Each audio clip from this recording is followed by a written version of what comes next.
working or no? Kind of. Like I said, I don't think we have any sound going right now. Let me check.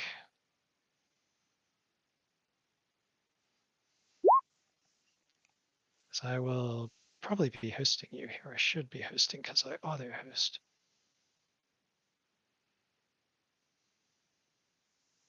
Oh, yep, Battlestorm Ragnarok. It's a black screen too.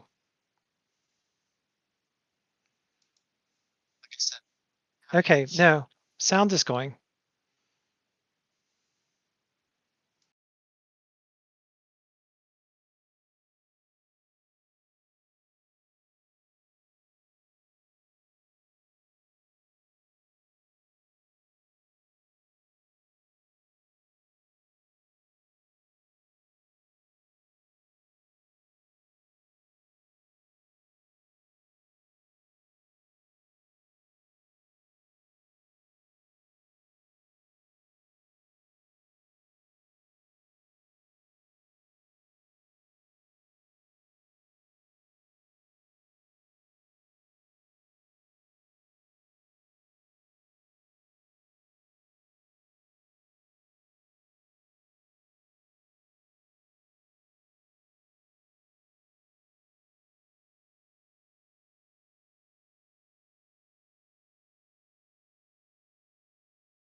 Hey, cut that out, Mal.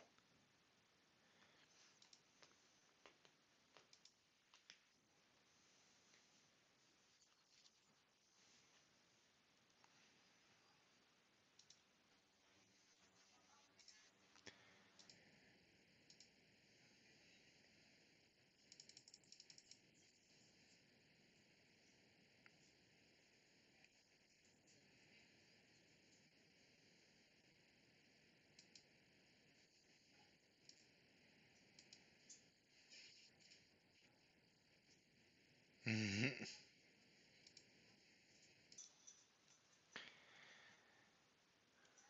Am I the only one we're hearing right now?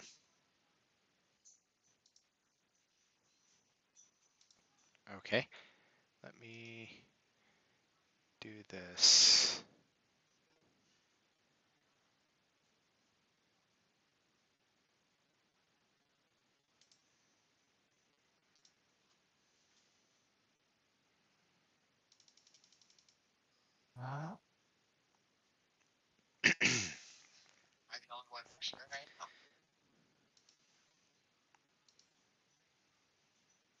So, well, so as I was saying, you guys do have 2 new quest alerts, and I don't know if I am able to be heard, but I think we have it now. I will just keep talking, just to make sure. Yep. All right, we got you, Rob. I can hear you on Twitch. Okay. All right. Well, someone else talk just to make sure. Talking. Okay.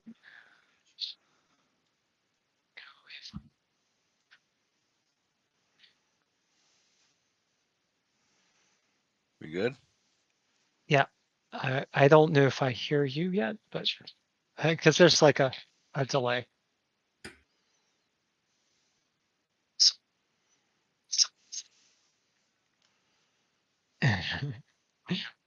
Okay. Yeah, I can hear everybody. All right. So I'm going to turn the sound down so I am not confused by Twitch. And okay. So welcome to Battlestorm Ragnarok episode 3. This is Astrid's prophecy, and we will be beginning the second level of Dungeons and Dragons play for characters who right now are back in Elise preparing for their next set of adventures. So you have all also received 2 new quest alerts in your quest alert log, and these are level 2 quests that have unlocked now that you have reached level 2. The first is investigate the ramshackle building and hunt down the ringleaders of kills for lulls. The second is infiltrate Goblin Town and slay Shadow. Both of these have asterisks next to them, and they say, and if you click on the asterisk, it says meet with Ruby Knight to learn more about these quests. Currently, though, you have accepted the quest to go and find Astrid, who lives on the shore of Lake Runmere past the Winterwood, which is south and east of Nidavellir. And so you have accepted that quest, and Ruby Knight is very excited that you are undertaking this quest. She had been unable to get other adventurers to go out there due to the danger posed by Skoll and Hati, 2 wolves that hunt in the Winterwood. In addition, just as a recap, in our last session, you did find that the Ramshackle House, which is now a new quest object for you, was a staging location for raids against players in the streets of Elise in areas where the safe zone had flickered out. You were able to defeat a number of members of a PKer guild called Kills for Lulls and apprehended them, and they are now being held in the basements of Thunder Ale Tavern, which has been modified as a makeshift jail.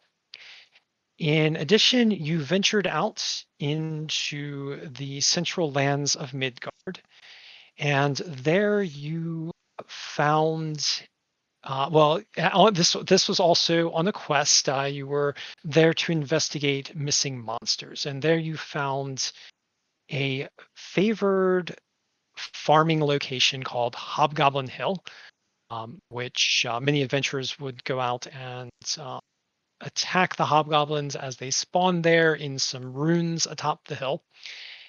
But what you found was that the hobgoblins had somehow become unmoored from their spawn location and were able to venture off. You investigating the hill, you discovered many shadows about the hill that were dredged up by Yggdrasil's roots. And those of you with arcane lore were able to determine that these shadows, which you have noticed before, but never in such multitude or depth, are the very substance of the void Gnungagap. And from out of these shadows appeared horrible, ghostly undead, which attacked you while you were searching the outskirts of the hill. But you defeated these, and then you tracked the hobgoblins to a cave entrance in a hillside that flickered with firelight and howls and shrieks. Various wicked monsters seemed to emit from this cave. The cave itself was guarded by hobgoblins and goblins, and by goblins in the nearby wood. And as you discovered this place, your map indicated that this location is Goblin Town on the map. So returning to Elise with this information, you have learned that the monsters that have been unmoored from many locations, not just Hobgoblin Hill, apparently have been gathering at Goblin Town. So you made 2 major discoveries. One, the Ramshackle House, which also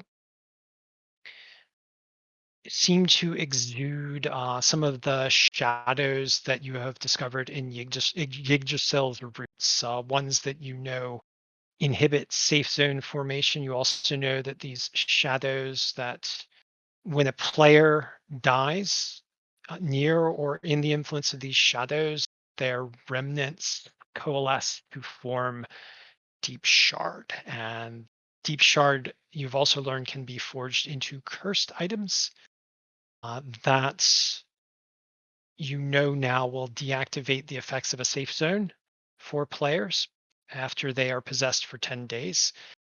But you also have learned this can be used to cross the veil between worlds to a new realm that you discovered not in the last session, but the prior session, called Svartalfheim, which you have also learned is ruled by King Doomshallow, Lord of the, and his dark elf allies. So a lot of information for you guys. Do you have any questions? I don't. Okay. No, I'm just excited. Cool. All right. So we are in Myolease. Does anyone need to purchase anything now that we're here? I know you guys don't have a huge amount of money, but if you want to purchase something or you need something, now is the time.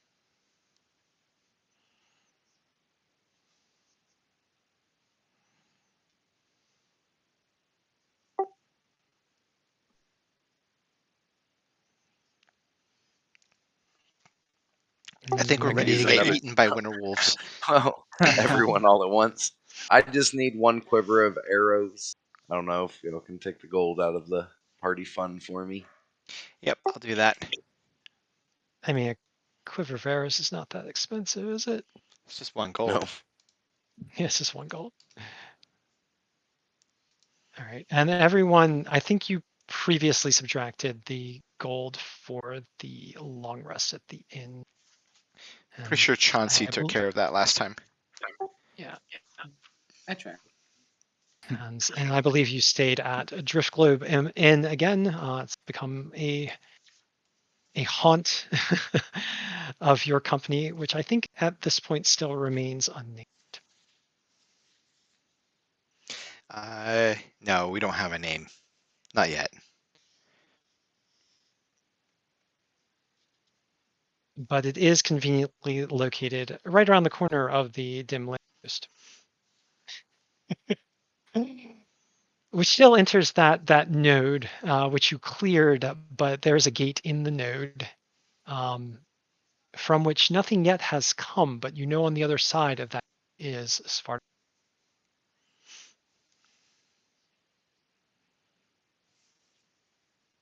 Which may disturb your rest a bit. Just a little. Ted, did you want to get that spell? Which spell? I don't know. It's Oh. all you. We can't afford any spells. What? We have 10 platinum. Oh, okay, so we could afford like one spell, but I just learned 2 new ones when I leveled up, so I think I'm okay for now. You have Identify, so I will learn Identify later. All right. But I appreciate it. You deserved it from last time. Just letting you know. You did a great job. Well, thank you. Such an uplifting team. I think you deserve something too, because you're a new member. Like, come on. Nerium just wants to give everyone presents. I can tell them. I can tell this is going to be interesting as we gain more treasure. You guys will eat. Go ahead. I feel like this character of mine is not going to be a hoarder of treasure. I think that's where I'm going with it. Oh, so not Lydia. No. This one's going to be a spender, man. You better watch that inventory. Awesome. This is going to be great. I'm going to love this. So, That so sounds really gross. what you're telling me, you're going to fill up all your friends' shoes with presents so that they wake up every morning with goodies? Yeah, it's like A No plus. money. Good job. Well, there are cookies and candies and various drinks to be had over at Hot Perks, which aren't too expensive actually. So you could probably go out and get some of those now. Oh my god, it's like the Starbucks fake crystal. Oh my god, let's go. I'm so ready. So I guess we could just say that Miriam spends a couple of silver pieces on goodies for you guys. Yep, I'll take it out of my money. I got you. Okay. And everyone wakes up with the virtual version of a sugar high, which isn't really quite the same, but you're definitely buzzing somehow, or maybe getting a little extra static. um, okay. Anything else that is everyone set to go? Yeah. Yep. I'm set. All I think I'm right. ready. And so I suppose you are off to Nidavellir.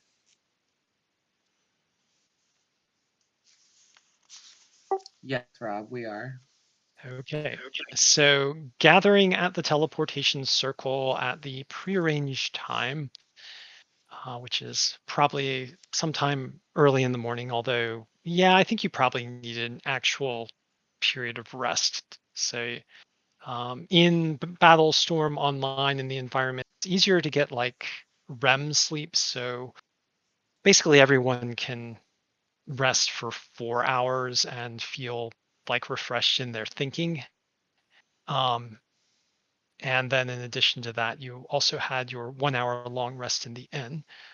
But returning to the teleportation circle early in the morning with your coffee and sweets, you step through and arrive in the mountain fastness of Nidavellir, blazing as you arrive. Um, the underground mountain city of Nidavellir rises up in various halls and buildings carved into cliff faces, and a large opening spills out into the winterlands that surround it. So if you wish, you can begin your journey into the lands surrounding Nidavellir, or if you want, you can just stay in Nidavellir for a little while. And let me go ahead and view the map. We definitely need to cool down after almost dying last time.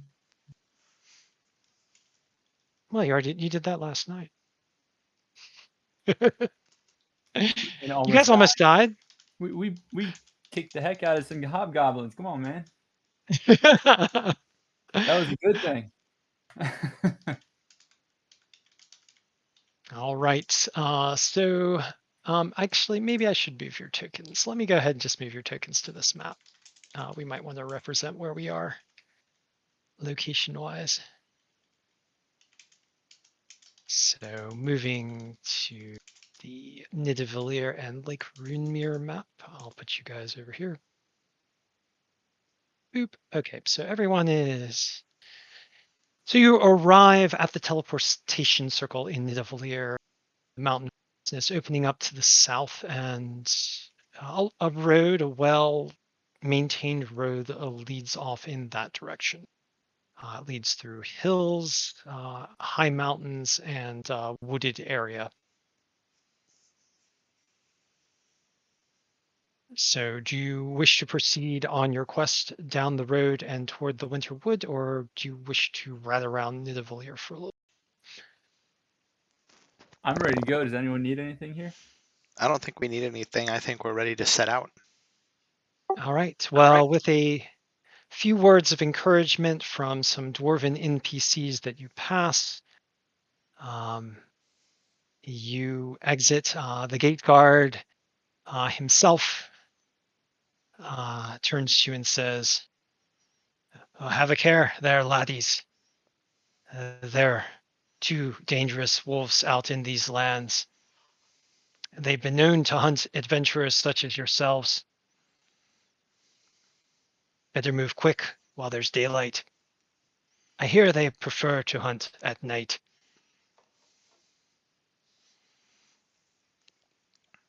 That's comforting.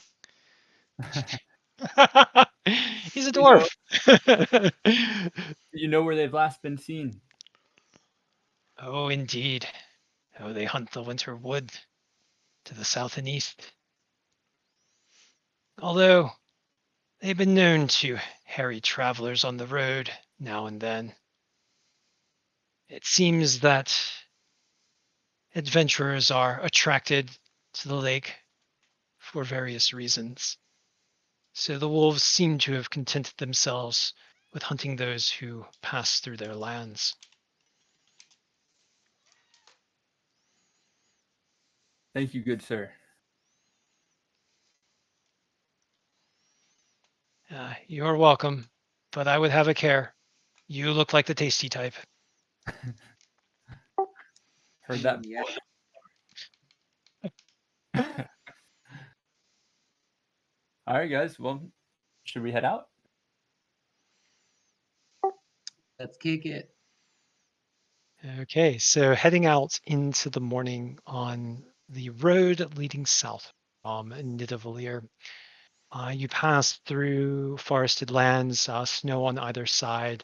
The cold biting you in ways that are familiar and yet also unfamiliar in the virtual environment.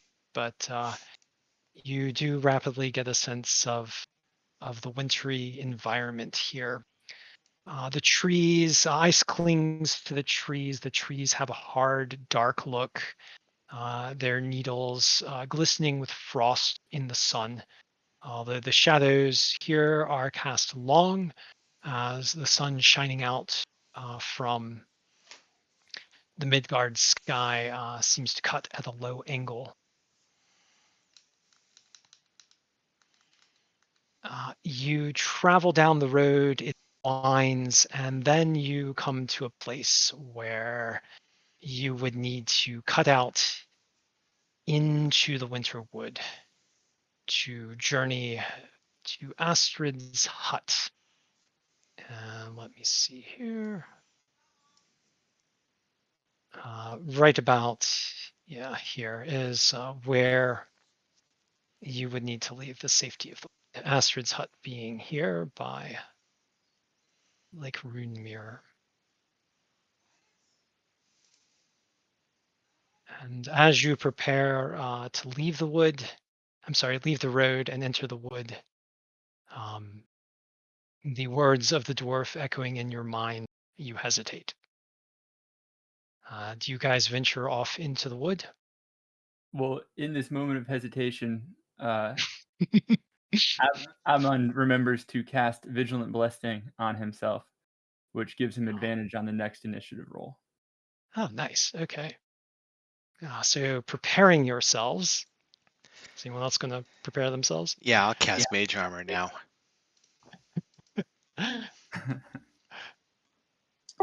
I'm just gonna hide behind the wizard. That's about it. All right. So preparing yourselves on the road, staring out into the dark and foreboding wood before you, glistening with hoarfrost, painted with icicles like claws and teeth. Are you ready? No, but let's do it. Yeah, but let's do it. I guess. Okay. As you leave the road, the winter wood spreads out before you. It is the place made infamous by the 2 winter wolves, Skoll and Hati. Prowl these lands. It is said they've slain many adventurers here and are known to terrorize their prey. Even worse, as this game of Battlestorm Online continued, the wolves have grown in both skill, power, and physical stature, learning and swelling from each victory and defeat. For they are immortal monsters that respawn the next day before being slain. Next day after being slain by adventurers. You're reading your notes from Ruby, basically, as you go out into these woods. Ruby has advised you to avoid the wolves and seek safety with Astrid, who seems to have a calming influence.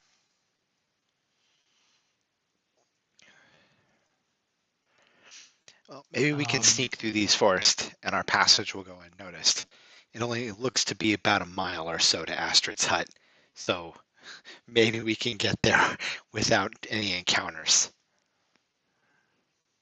Yes. So these woods, they are rugged. The snow here is rather deep, and the trees draw close. So though it is only a mile, it is a mile through some tough terrain. If you wish to try to stealth, go ahead and roll me some stealth checks.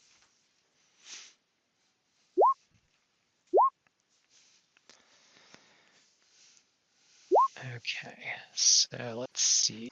Nerium is 15. Justice is 24. Nice.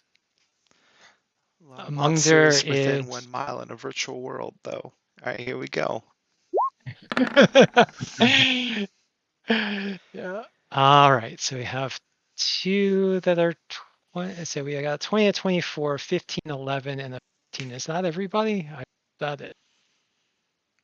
All right. So moving rather stealthily for your, you still seem to make some noise as you move through Winterwood.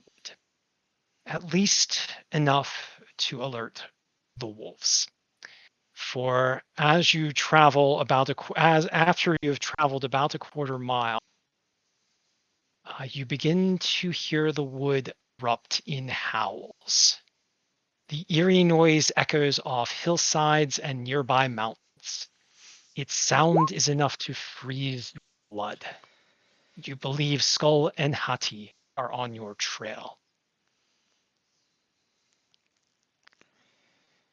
So at this point, you think that though they may have heard you or sensed your presence, that if you were skillful enough at moving through the woods, you might be able to dodge them long enough to get to Astrid's hut.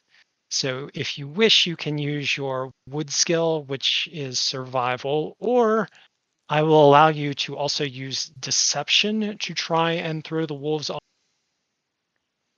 So I will need some skill checks here.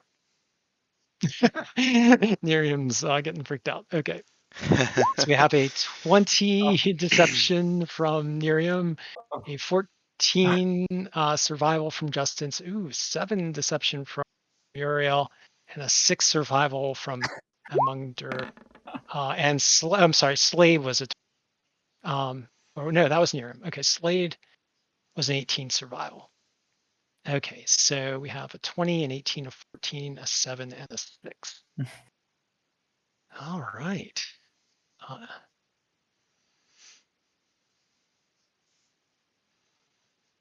So as you try to use your woodland skill and deceive the wolves, you realize that you are dealing with master hunters. And you believe that now they have found your tracks. And you are in a foot race indeed with these two deadly foes hot on your trail. And you have made it about a half mile. So Astrid's hut is still a half mile away as basically get into a foot race with these dreaded hunters.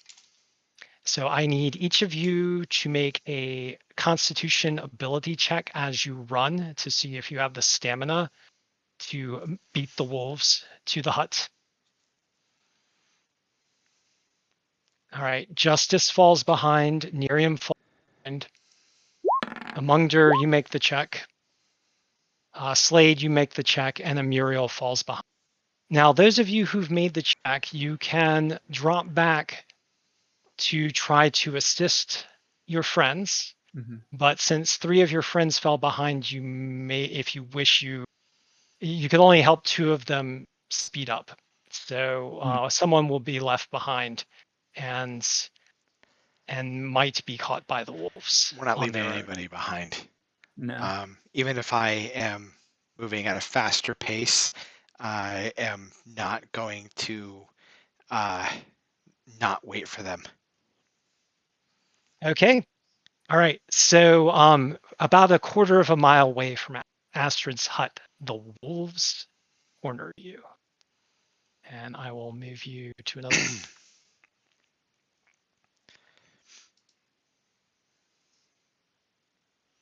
The skill checks are hard, but there are many of them. I wasn't sure if we would get to this point. This is kind of cool though. This encounter here. All right. They corner you on near a frozen river. So let me go ahead and read the description. At last you are cornered. 2 large winter wolves approach. One is jet black, the other bright as the winter sun. And I'm sorry, I know these tokens do not represent the description, but I was memory challenged, so I didn't add another token. Mea culpa. Their slavering jaws unhinge. Then one turns to the other and says, "Skoll, what think you? Perhaps we are not so hungry. I think if this food can tell us a good tale, then we let it go." The light-colored wolf turns to the dark-colored one. "Hati, you read my thoughts very well. Yes, perhaps a good tale will suffice. But if the tale is not good, I may want my food anyway." Tell the story, Hati, the Nerium. dark.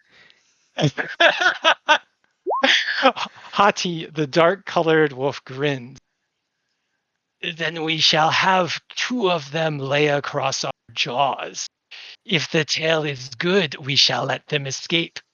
If not, we shall have dinner." Oh, I have a good tale. Wait, let me hold up. Well, 1 second. And the wolves advance and open their jaws, inviting you to lay down inside of them. Okay, give me one. So- I have a YouTube video for this. 1 second. Should we put the 2 people with the most hit points in their jaws? No? No. Just in hopes that it's not an instant kill. Does anyone want to roll an What was that, Rob? Does anyone want to roll an insight check? Or do we want to have multiple? I can roll an insight check. All right. So so Amungdr and Justice both very so you get the notion that the wolves are toying with their food. That they do not intend to let you go, but they seem to think that they might be able to cajole a good tale out of their meat. However, observing them, you do notice that they seem a bit tired and may possibly be too clever for their own good. You think that if you told a long enough tale and perhaps a soothing enough tale, that you might be able to lull them to sleep. But of course, you would have to agree to risk yourselves, or at least two of yourselves, in their jaws in order to attempt such a deception.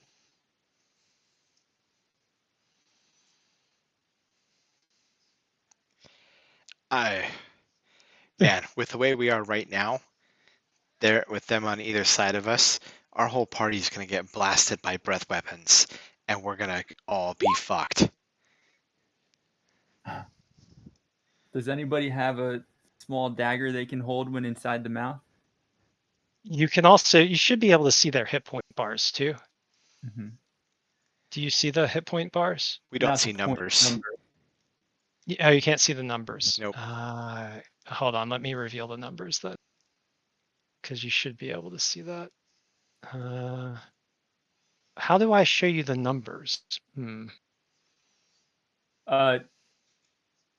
So with mine at least, I had to go to the setting and then do the 19 out of 19. Okay. Do you see the numbers now? No. See the names now. Yep, we see green bar, we see names. So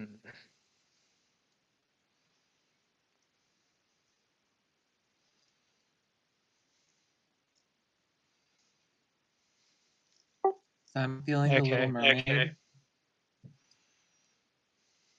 So you should be able to see one of the wolf's numbers now. Oh Yeah. shit. Okay. All right. I don't think there's any sneak attack going on here.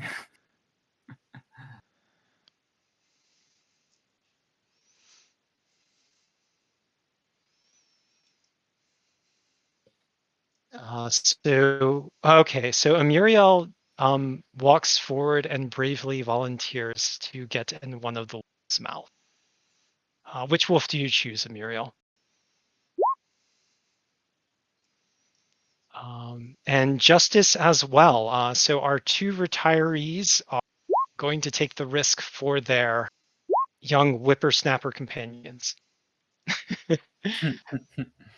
Oh god, not the old couple. Yes, the dear old retiree. You have so much life ahead of you. All right, so laying Justice is approaching Hati.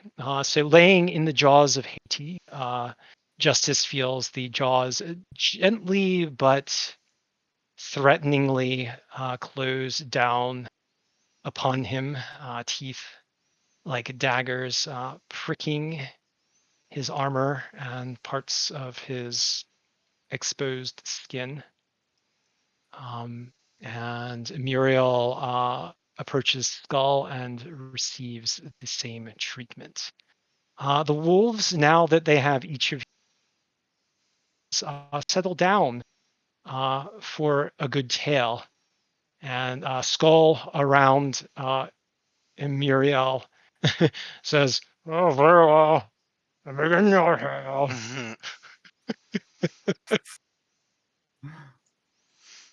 I'm gonna move Muriel over here to Skull.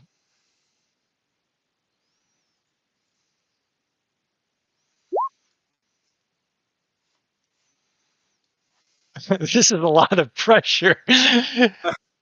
All right, Nerium, no pressure. So what do you say? What's your story? Tell me your story.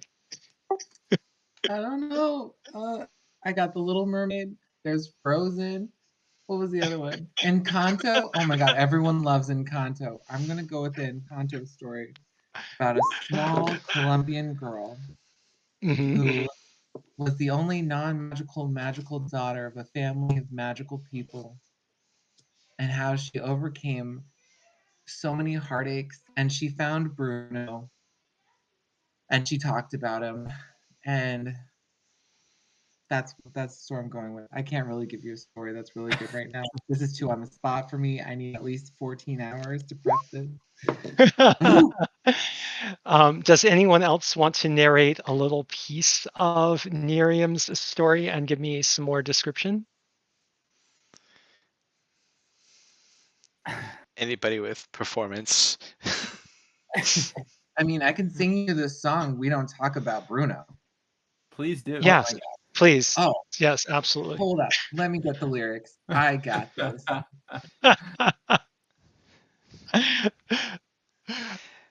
I don't think You we might break actually my sing Oh, for a stream. what? Come on. It's not your Okay, so singing hold voice, on, hold on. Chauncey. It's just we're streaming. So I think this is copywritten material. So we are not going to stream. We don't talk about Bruno. Fine. We But don't if talk about Bruno. All right. I'll get rid of the if you just change one word, it still makes the same song. Okay, we talk about Bruno not. Okay, there. Do you know an old folk song instead? Yeah, we could talk about we could talk about singing about. We don't talk about Bruno. Yes, We Right. just in don't fact. sing. We don't talk about Bruno. After all, we don't talk about Bruno. Oh, I'm just saying, but it was my wedding day. Okay. Hmm. And there wasn't a cloud in the sky. You Mm. guys don't even know where I'm going with this, do you? Oh, I'm so sorry. All right. So is anyone going to try to assist Nerium, or does Nerium have to do this all on his own? Oh God. Someone maybe should jump in and try and assist Nerium because he's like kind of faltering here. I will help with the No singing weapon. and be a backup All singer. right. Go ahead and roll me just a base charisma or performance check to see if you can give him advantage. Are you trained in performance? No. Oh Oh, yes, man. nice. Okay, so you do give him advantage. So his roll 18. What's the dice 6 for there near him? I gave myself bardic inspiration for the stress. Okay, so the total number is 6. So inspiring yourself and Slayde coming in and going, with a surprising good singing voice. You manage to sing a soothing song and tell a soothing tale to the wolves. Apparently, I saw this movie just before we started playing this game, and it was the last movie I saw with my daughter Sophia, so I know the lyrics. Okay, so the wolves are beginning to go drowsy, but they are not yet asleep. So now at this point, you only need make a what would seem to be a relatively easy deception check to try and just continue to lull them with the tone of your voice as you continue to tell your tale and sing. So somebody go ahead and make a deception check for me. All right. So 10 actually is enough, Oh my barely. god. Yes. Oh my God. I'm so sorry. Justice in Amuriel. I tried so hard. I really did. Yeah. Oh yeah, you almost got feel bad for us on this one. well, you almost got them eaten on the first one. If Slayde hadn't come in with that hard 20, they would have gotten bad. But It's all luck. all right. Yeah, the deception the follow-on deception is relatively, but you can still fail, of course. And okay, so they are now asleep, and yet your companions are in their jaws. So now you have to prise your companions out of the wolves' jaws without waking them. All right, who's got good stealth?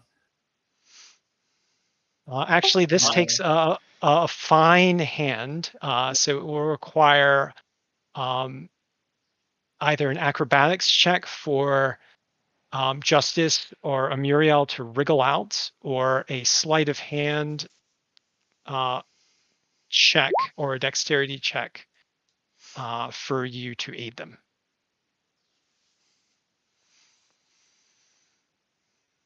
Your shot. Oh man. Oh man. Wow. All right. Wow. Okay. It's not in the cards, guys. So It's hold really on. Let's not. see. Let's see how much you failed by. So And Andy Justice failed keeps singing. by. Uh, all right. I Miriam, you were helping Amuriel. It doesn't matter. Amundr was helping Justice. All right. So Amuriel. So Justice, your wolf does not start to wake up. But Amuriel, your wolf starts to wake up. So I will need another performance check to try to lull Skoll back to sleep as he stirs, as Amuriel starts to wriggle out of his jaws. Nice. I sing like no tomorrow. No All right. fucking tomorrow. So you lull Skull back to sleep, and now Justice and Amuriel can make another check to try to get out, and you guys can try to make another sleight of hand check to aid them. I'll be trying to aid Justice. Ooh. Oh man. Okay. You do manage to aid Justice, so so Muriel gets a 14 because Muriel has advantage because Miriam succeeded on his sleight of hand check. And Justice will get a 19 because Slayde succeeded on his sleight of hand. So now you have both wriggled free of the wolf. So now all you need to do is creep off quietly into the woods without waking them up. So I need one more party stealth check to get the fuck out of there. So everyone needs to roll stealth. Everyone needs to roll stealth. Holy shit. This is the worst. One more roll.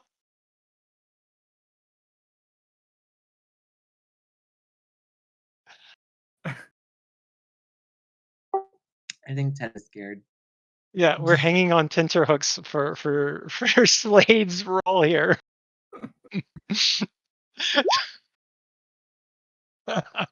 Yeah, the suspense is killing me too. I'm like, are you guys gonna get out of here? Or are you gonna have to, keep singing to them to try and keep them asleep?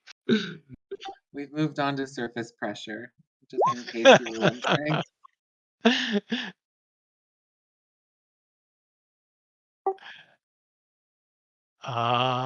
It could end up Ted's gonna killing the have to hit group. the floor.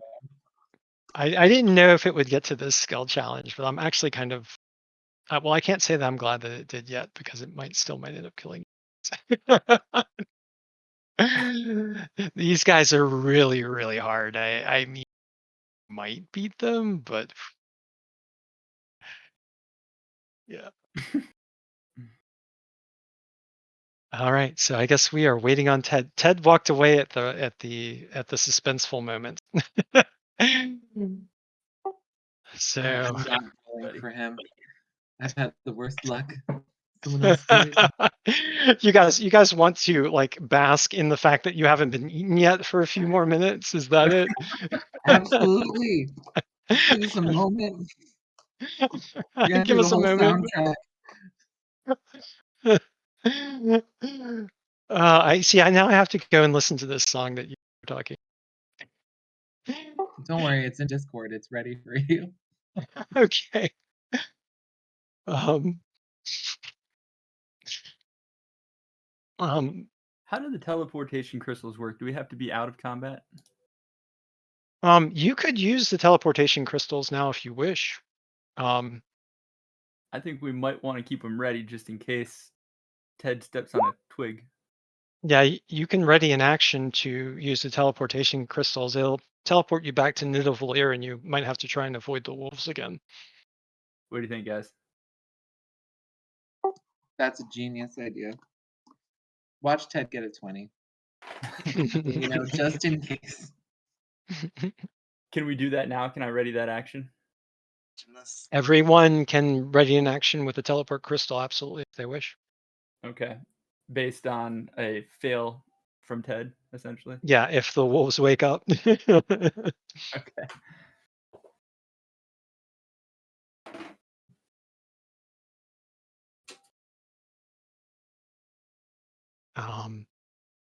I hope you have enjoyed this.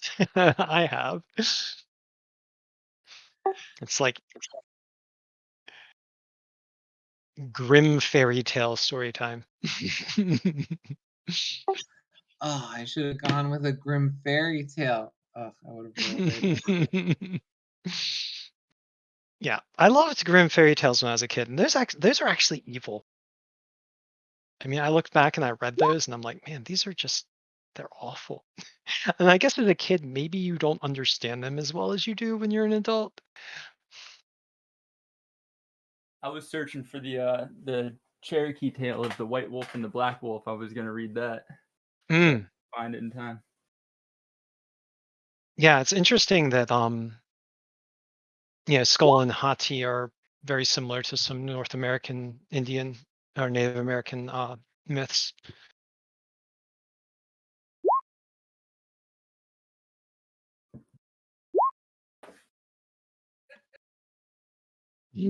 Oh no, you're the huntsman. Indeed, you are.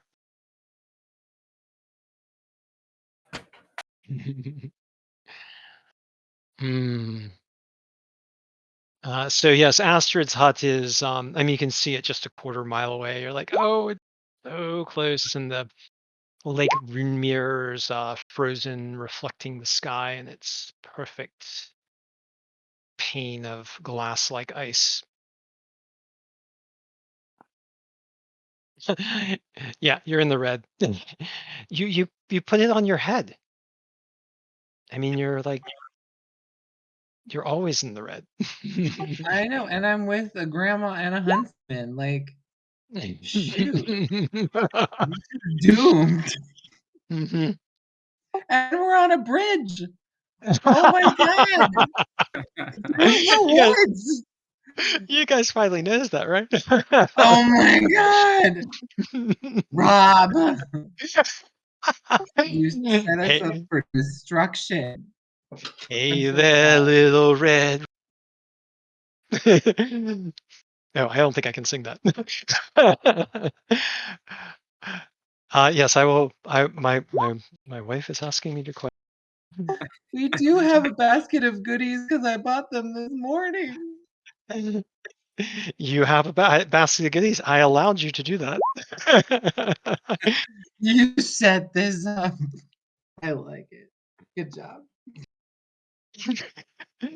Well, I mean, I had to foreshadow. I mean, what's But it was so good. The cake is alive.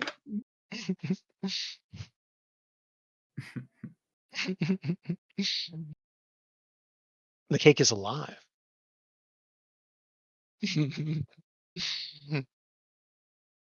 Ah, Ted. Ted is going to leave you guys in suspense for a long time, apparently.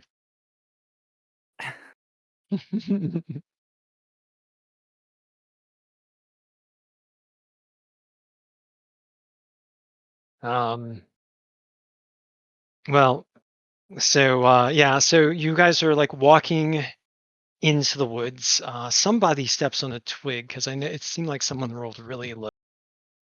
Mhm. We don't need Um, to name names here.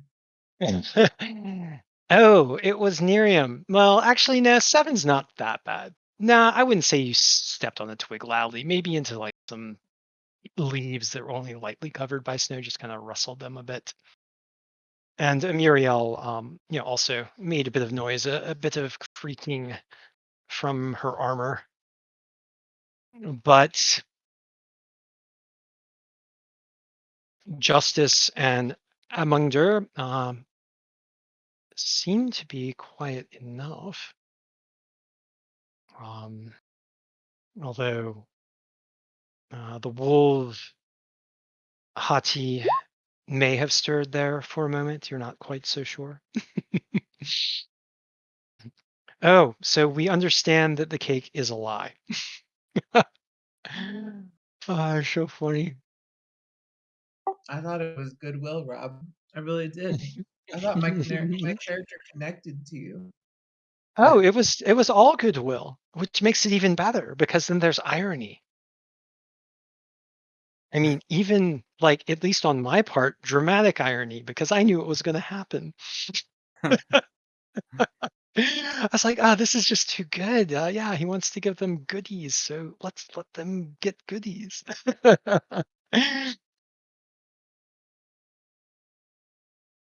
um,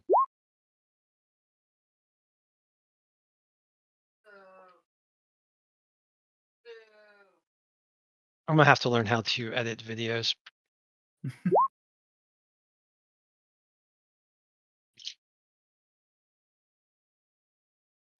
Wasn't that a movie, Goodwill Hunting? It was indeed. Oh, I didn't see I, it. But it sounds like a I, movie. it was. It was.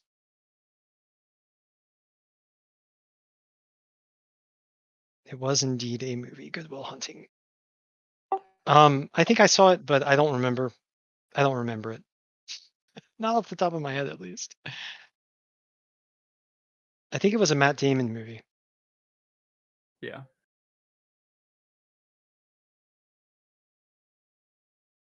And yeah, so that was that. Well, I'm good. I've Maybe I got should. D&D tavern music going on in the background, so. Oh, that's cool. I need to figure out how to run music on the stream. Yeah, the only issue there is the copyright at that point. Yeah, there are sites that you can stream from, and you can set it up through your They're all Streamlabs. Creative Commons.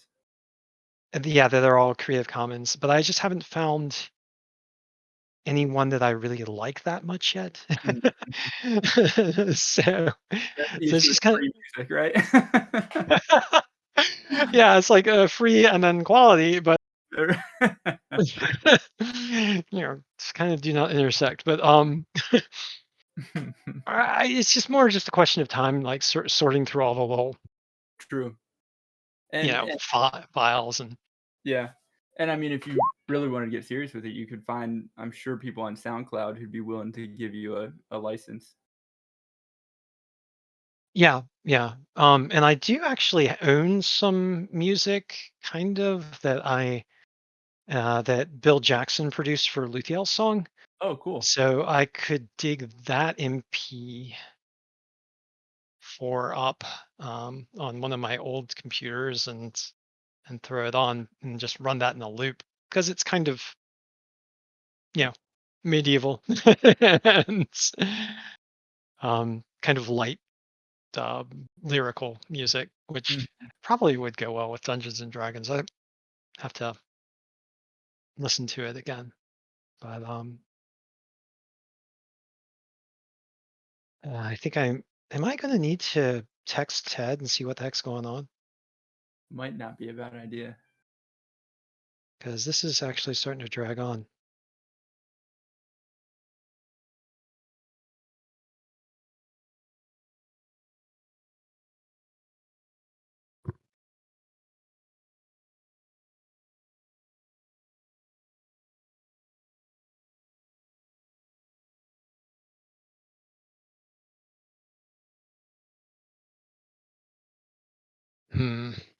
Well, I think I might give Ted perhaps another couple of minutes, and then after which point I might just have to roll his skill check for him.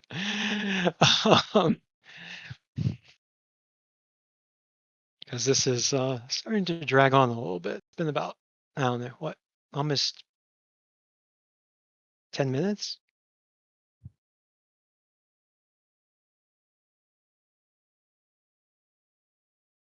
Mm. Can we say that he readied his crystal along with us? Yeah, we can say that he readied his crystal. Because I'm sure he would have if you were here. Yeah, indeed.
Oh, who is playing music in the background? My Was apologies.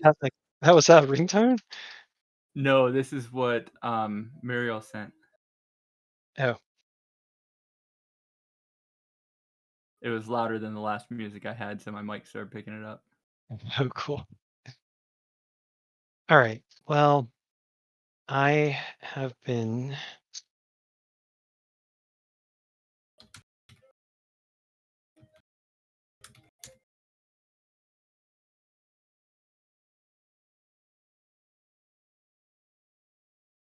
okay.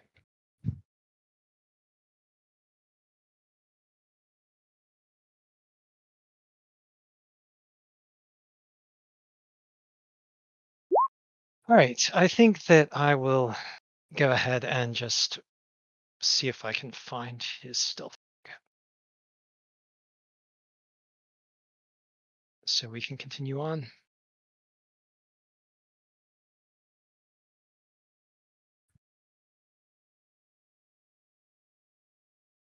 All right. All right. One Slayde by Rob is power of attorney. Are you guys okay with me doing this for Ted? That's fine by me. Yeah. Do you have a I'll give vote? it to you. That's 2 yays.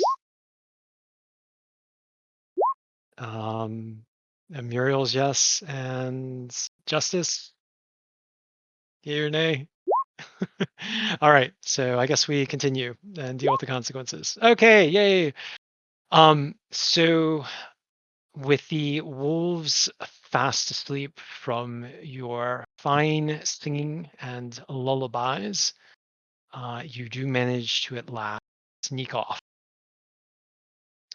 and make your way to Astrid's hut.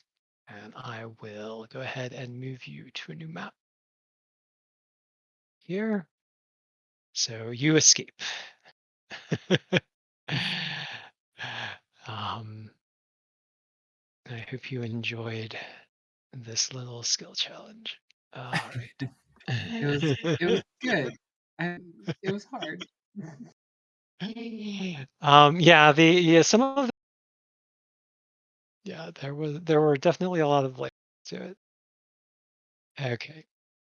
So I'm moving you to hold on. Let's go ahead and move the flag first. So moving you to Astrid's hut. So you at last come to the shores of Lake Runemere. And from out of the woods, a hut is visible before you. Its lights, its firelight winking at you, casting reflections on the snow like little beacons. Your hurried feet crunch up to its porch as you glance back at the sleeping forms of Skoll and Hati, just a quarter mile away. Covered in snow, the hut nestles on the shores of a flat, frozen lake. The ice on the lake forms a pane like that of a mirror, perfectly reflecting the sky above. As you approach, you can see the strange new star reflected in the lake, even though it is daylight. The front door to the hut slams open, and out bursts a lady. She springs with surprising grace towards you under one arm, a large steaming side of beef. She slams this beef onto a stone slab inside the hut, then turns towards you. That's for Skoll and Hati. They won't bother you anymore. They always grow more tired after a good meal. As for you, I have stew. Come in. Warm yourselves by my fire. And let me go ahead. Is Astrid? Oh, yep. And there's Astrid. So she says, come in, warm yourselves by my fire. And she appears strange, both old and young. She has an otherworldly air. You had heard others call. She does not appear. She welcomes you, invites you in. Do you go into her hut? Heck yeah. Okay. Yeah. So she, as you enter, she pulls blankets from pegs where they're hanging near the fire, where they have been nicely warmed, and she wraps them around each of you. And then from her pot, spoons you out great bowls of which smell delicious to you. Do you wish to eat? I will. Why All not? right. I have poison resistance. What? How bad can it be? All right. So as you eat the stew, the little icon appears on. It's also delicious, but a little icon appears on your heads-up display, and it says a charm of restoration. This will cure one blinded, poisoned, diseased, or ability damage condition for you, and you can use this once. So those of you who eat receive a blessing of lesser restoration. Can I get a bowl of this to go? Like, um, I'm gonna go mm, ahead and eat now. no, you can only receive this blessing once, no matter how much stew you eat here, and you can only do it once when you're in Astrid's hut. But if you do return and have her stew again, you can receive.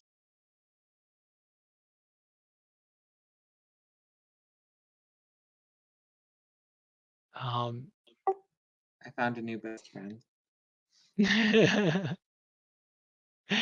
so, do you all eat the stew? Yes. Or All right. Agmundr does. Okay. Okay. Always So trust the you. young old ladies that live alone. Okay. So as you sit with her, um, she sits down in a chair. It's a carven wooden chair that looks like it might as well reside at the head of a mead hall. Uh, and she seems to smile as she notes your happiness and satisfaction. And as you talk perhaps of your close brush with Skoll and Hati, she does her best to comfort you. But as you are settled, she also settles and begins to um, tell a story. She says, "Well, hold on. No, first she asks you, well, why is it that you come here to my hut?"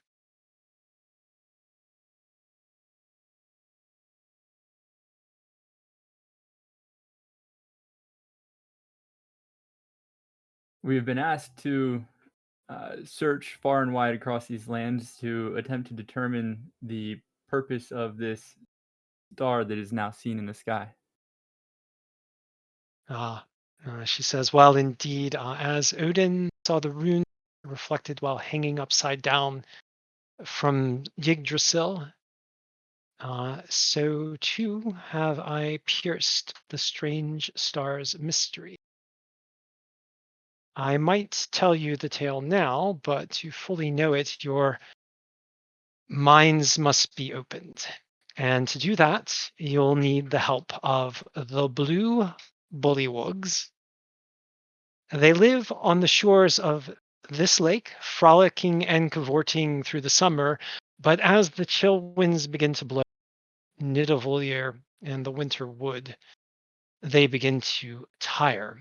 So they return to their muddy in the shallows as cold begins to grasp the land.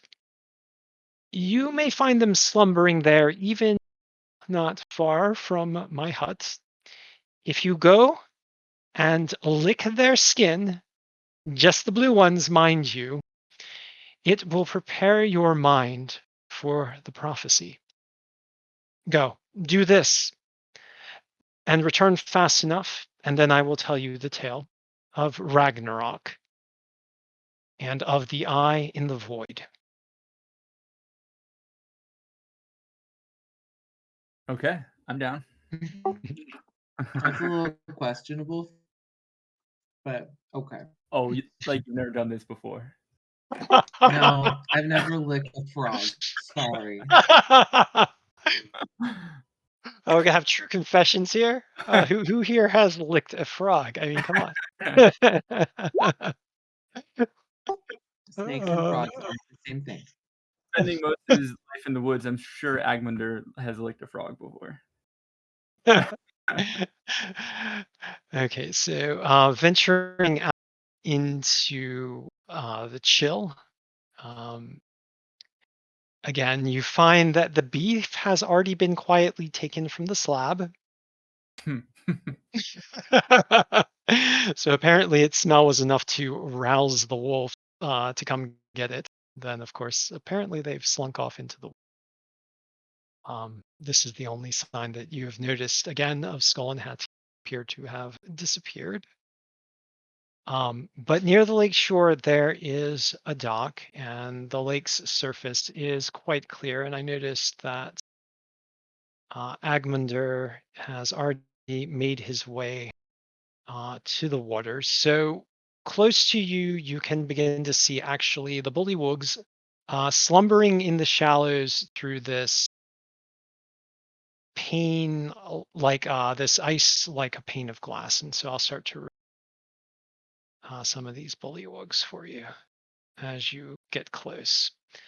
So, yeah, you get within about 10 feet, bullywugs just sleeping away beneath the ice. All right. Niram's laughing about this. This is hilarious. And yeah, the ice itself appears to be relatively thick, so if you wish, you could probably walk on it. Although there is a dock there as well. There might be more bullywugs if you venture. All right, Nerium, you also see more. A couple of green ones, but then another blue bullywug as well. This end. See, here within. Let me. Yeah, you're close enough, so I can. Why are the blue ones the uglier ones? More psychedelic, the uglier it gets. Damn. Oh, come on! I had.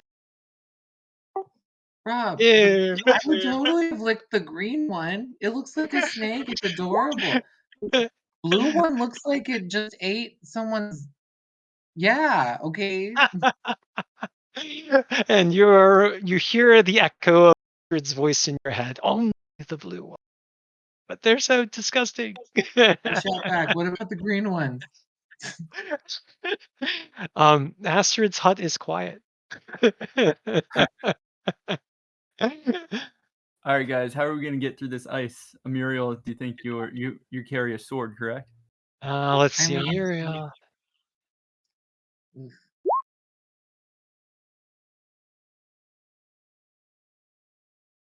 I wonder if Okay. we could be more surgical using a sword to cut through the ice.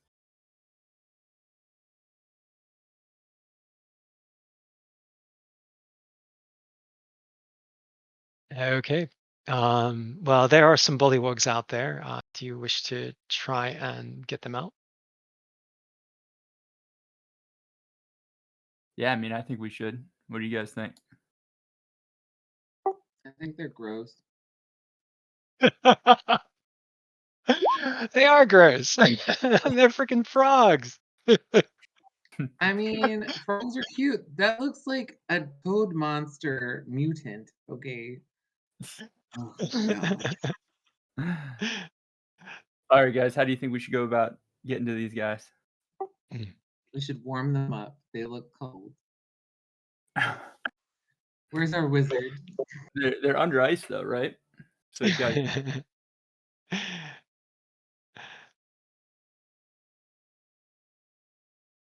All right. Tez back. Welcome. I hope you don't mind, but I just rolled the stealth for you. um, just to recap for you, you came to Astrid's hut. She warmed you with her blankets. She fed you stew. The stew gave you all a blessing of lesser restoration. And she says now that you must prepare your minds for the prophecy.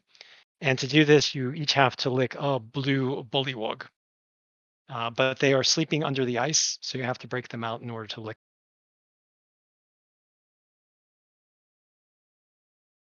You have Yeah, to lick a the blue bullywug. one.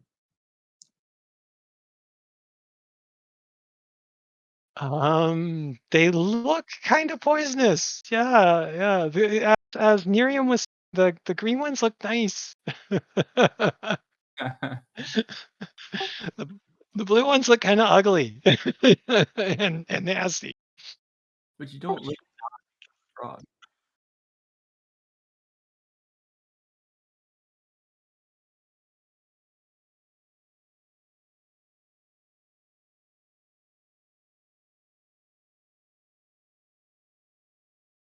Oh, So Miriam, as you venture out further onto the ice,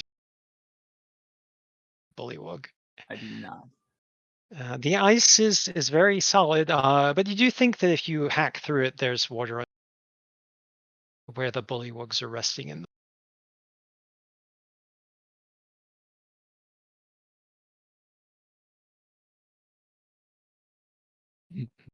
Is this the one that we're going after? Oh, we all gotta get one. Oh, do we all have to get our own? We can't. Yeah, Uh, those you are all an ugly blue frog. you all have to lick your own frog. Well, actually, Agmundr actually cited another one looking out over there. There we go. And let's see, is anyone else enough to see enough? If so. Okay, so Slayde, actually, you see another green one here. There we go.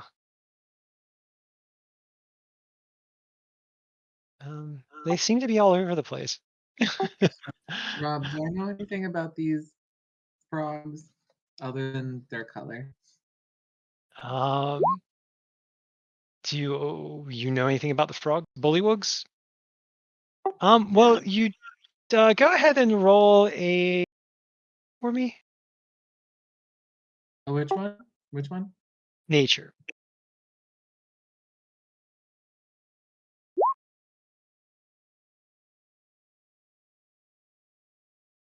They are bullywugs, but these bullywugs look different than regular bullywugs. They don't look like your average bullywug. They actually kind of have, and most bullywugs, like, okay, so Nerium, you've known they're typically green, they're fat, green, they tend to frown. These are kind of thin and like they look somewhat athletic and they seem to smile. These don't look like your regular bullywugs. They're not grungs. They're definitely like bullywugs, but they're like a different type of bullywug.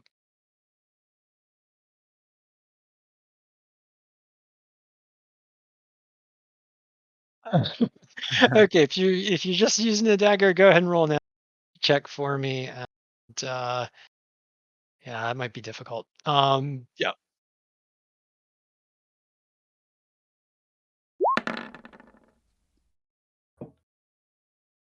Okay, let's see. Oh, that's not too bad. All right, so you get you chip a nice chunk of ice there, and you don't seem to wake up the bullywug, but you're not all the way through yet. Are we worried about waking up the bullywugs? Well, you're not sure. You can just tell that they're asleep. I don't like the green ones anymore. I'm switching to this bullywug over here. Does everybody else want to try to chip out their bullywug with some kind of implement? I'm thinking, guys, that we should probably all go for one bullywug and see if they attack and how heavy they attack, and then Yeah. go. Justice, you also knock a chunk out of the ice, but you have not managed to get your bullywug out yet. I'm sticking with Justice. Okay, so you're not going to do it. You're just going to watch someone else do it. I'm gonna help him. I'm gonna help him first, and then he can help me later. See? Okay, Amungder, you actually knock a huge chip out of the ice, but you wake up your bullywug, and the bullywug jumps out, and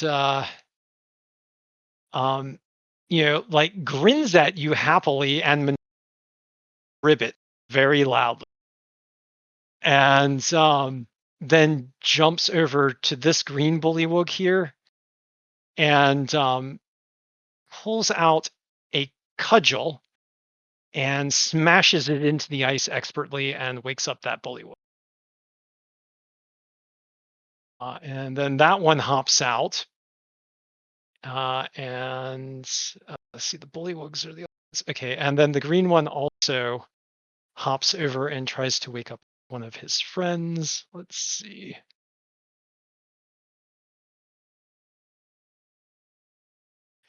Okay. But fails to do that. So now there are two bullywugs that are out, one green and one blue. All right, everyone go ahead. Now that one is out, everyone initiative for me. Let me throw the initiative timer. Hold on, let me clear the turns. So yeah, this is the bullywug licking competition. All right, and let me go ahead and roll initiative for the bullywugs. I had advantage on my initiative. Do I roll twice then? Holy shit. Yes, you do. Okay. Hey. Nice.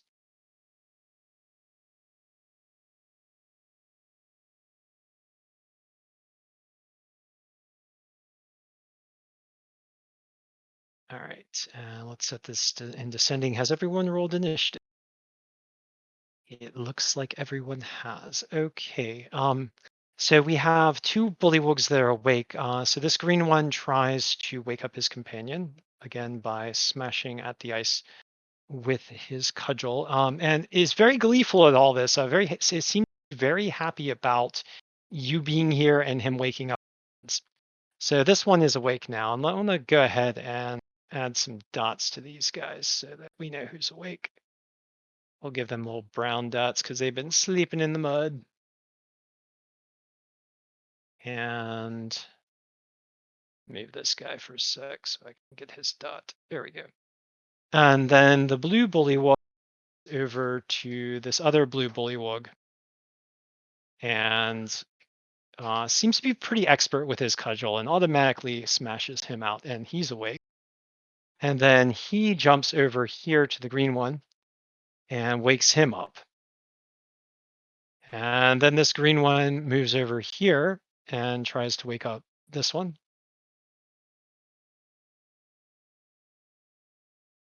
And manages to do so. And suddenly there's a whole bunch of bullywugs up.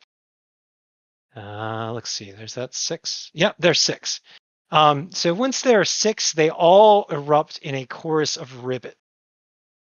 And looking out at you as if they're extraordinarily gleeful about this whole escapade. And then each of them pulls out a cudgel and throws it towards you. So you now each have a cudgel laying on the ground. And then they look like they're about ready to whack you as hard as they can with their cudgels. Amungder, it is your turn. What is your passive insight? My passive insight is passive perception or passive insight. Passive insight. 5. Passive. You mean +5? Okay, so it would be 15. Gotcha. So let me see. So you realize that the bullywogs think this is some strange game, and they don't seem to intend you lethal harm. Although the way that they're swinging the bats, you're pretty sure they could knock you senseless with them. They also seem to be wanting you to take up the same bats and go at them the way they're about ready to go at you. Okay. Then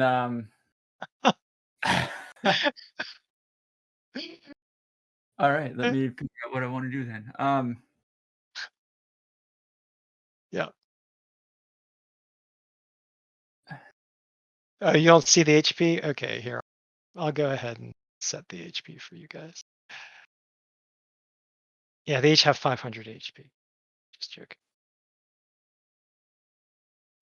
Yeah, this is not like Skoll and Hati. In which case, if you've gotten into combat, I'm sure if I get you out of that. um,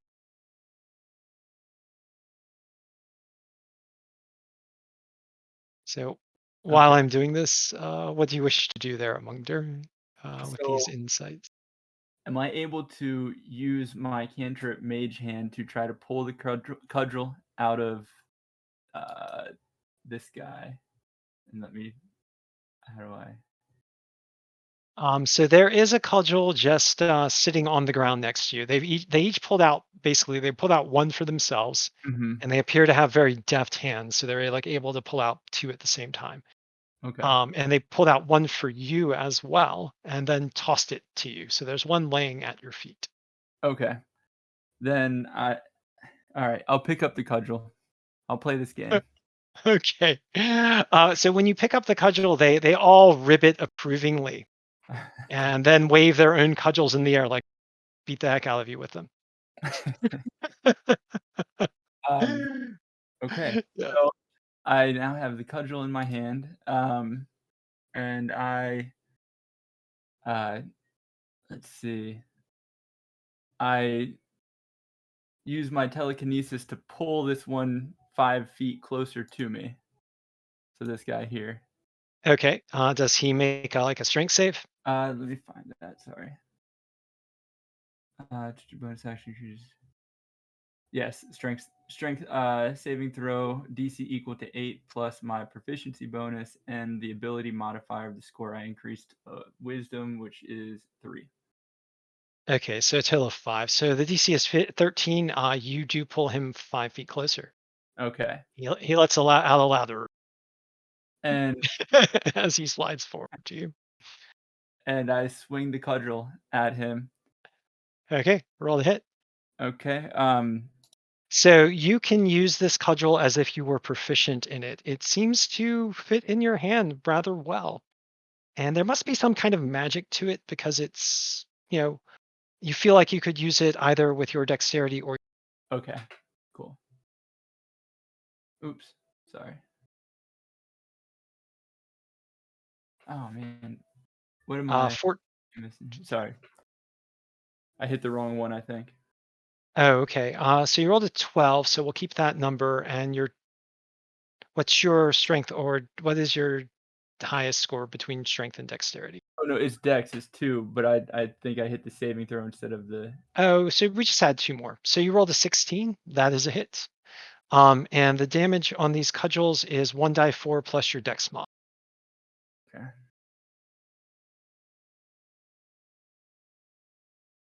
So 1 plus 2.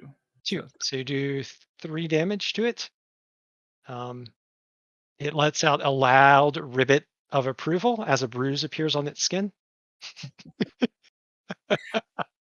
All right. Anything else from Amungder? Yeah, I'm going to just use a little bit of movement to go here. All right. And that's it. Justice, it is your turn. There's weirdness going on here.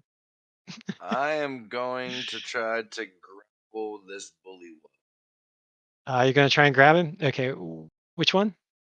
The one that I'm flanking. Let's see Yeah. oh, he's still under the ice. You haven't Oh. broken him out yet. Yeah.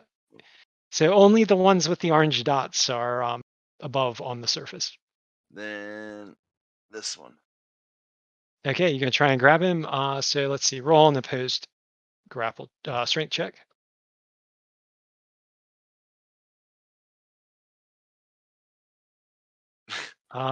He's a quick little bugger.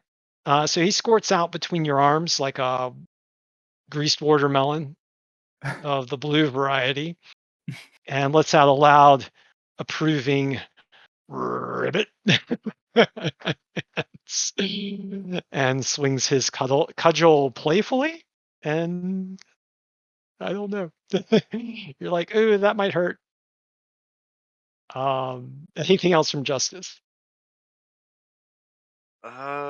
Nope, that's it. All right, and Muriel, you also have a cudgel at your feet. I'm gonna try to grapple the one. I'm gonna move over here to flank. Oh wait, no, I'm not flanking. Just kidding. I'm just gonna move there, and I'm gonna try to grapple him. All right, roll an opposed athletics check or strength check. You do manage to grab the bullywug. Now I'm gonna lick him. All right, so now that he is grabbed, you can use an interact with object to lick the bullywug. And when you do, he makes a loud ribbit of approval and collapses to the ground and puts all his legs in the air and waves them up. He looks like he's doing the impression of the dying cock. Like he just lets you know that you won. Okay, I'm gonna try to pet its little cockroach belly. He lets out a loud ribbit of satisfaction and contentment. Oh no. So we will, yeah.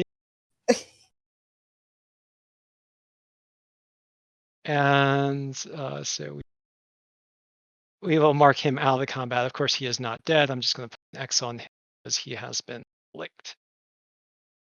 My X's. Why are my X's not showing up? I might have to move him to get my X's. There we go. All right, so he has been licked. He is playing dead.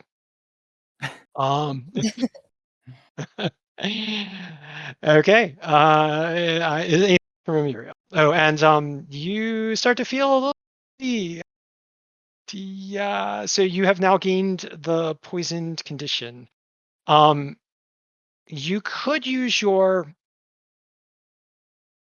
restoration to cure yourself, but you don't really feel like it's a lethal poison. You just kind of feel drunk, for lack of Okay. a better word. And you start seeing like lots of different colors, but it appears to be more surreal and novel than dangerous.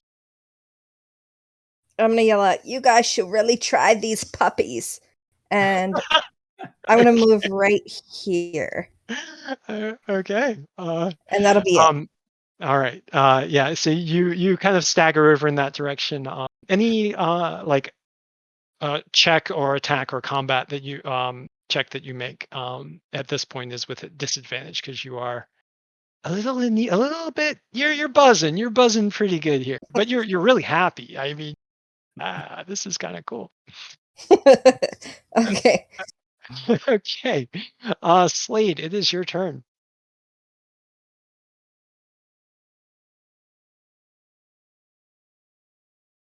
There is indeed a cudgel, and there are a lot of cudgel swinging bullywugs about.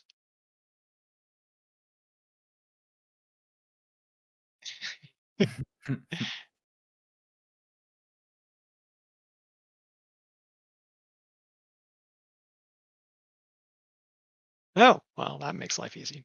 Where are you going to put it?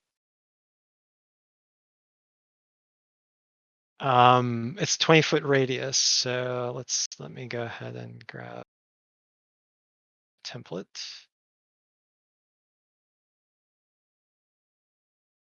Okay, let's go ahead and drop a 20-foot radius down here.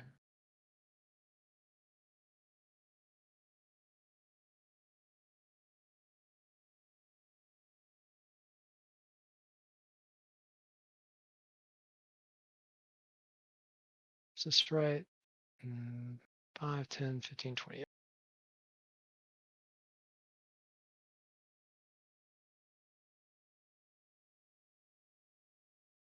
Okay.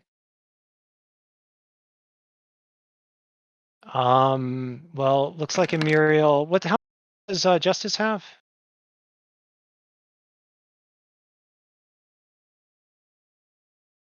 Oh, 29. Justice, can you tell me how many hit points? You have 20. Okay. All right. And does Amuriel really only have 13? Okay, she has 22. I'm gonna change your hit points then. Okay. All right. All right, so you did 29. So we'll just start with this bullywug here. He falls asleep. So we'll make him asleep. Boop. He is sleepy. And then this bullywug is sleepy. Boop. Or actually no, I'd say, yeah. Okay, and that's it. So there's 2 green bullywugs there to the center, fell asleep. If you want, actually, I probably should randomize between this one and this one because they're. If you want to get the blue one, I'll roll a dice. I just, yeah.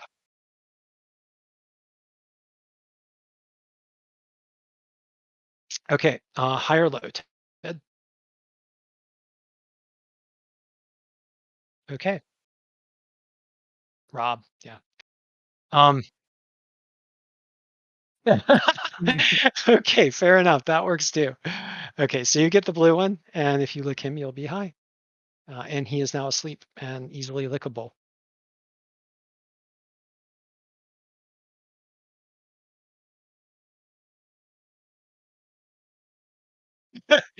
Well, you can.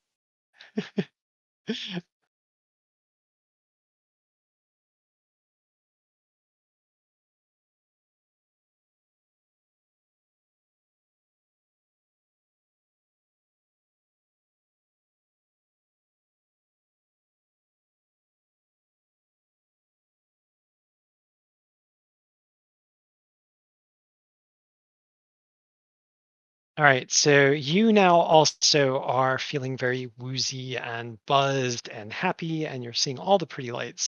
The bullywug, though it sleeps, lets out a loud, contented as you lick him. And it is kind of gross, but euphoric at the same time, just like nasty bullywug skin on your tongue, but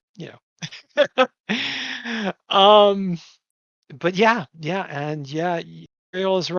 This is freaking awesome. I mean, you're seeing all the pretty colors. Anything else from Slayde? Okay, Neri, it is your turn. I think I'm gonna do the same thing that he did. So this bullywug has. Let me go ahead and mark the ones that have been licked. So put little X's on them.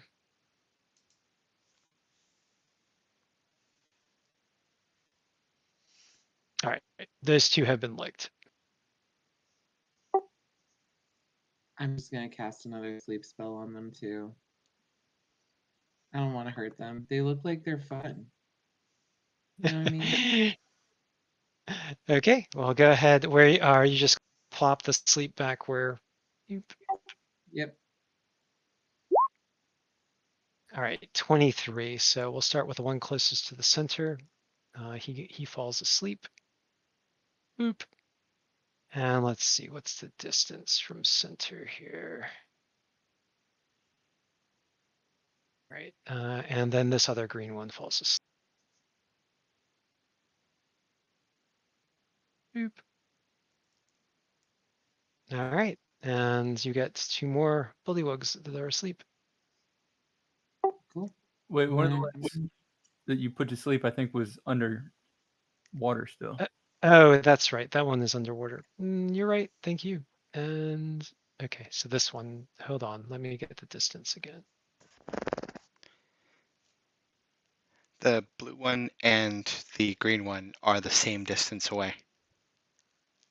All right, let's roll. What do you want, Chauncey? High blue? Oh, hi, blue. Okay. Definitely. All right. Unfortunately, this one is the green. It's all right. It's all right. All right. I- So 2 more bullywugs are asleep.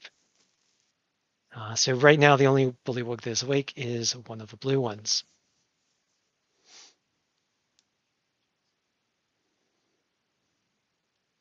All right. Anything else from Nerium? Nope. That's it.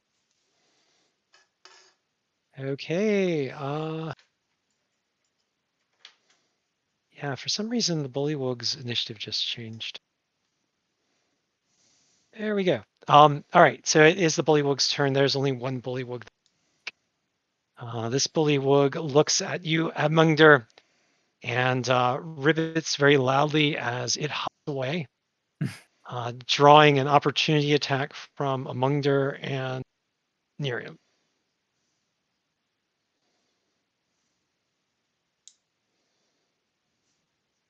Give me 1 second here. And it hops like all the way over you guys, basically. Landing there with a plop right next to you, Justice. Go ahead and make your opportunity attacks if you wish. Rob, can I use a spell as an opportunity? Sorry. Only if you have Warcaster. Aw, man. Never mind. All That right. provokes from me too, right? At disadvantage. Yes. Well, actually, you would have just advantage. But what are you attacking with? Oh no, I got a sword. I don't want to hit him with my sword. I'm gonna try to grab him. Okay, roll an opposed grapple check.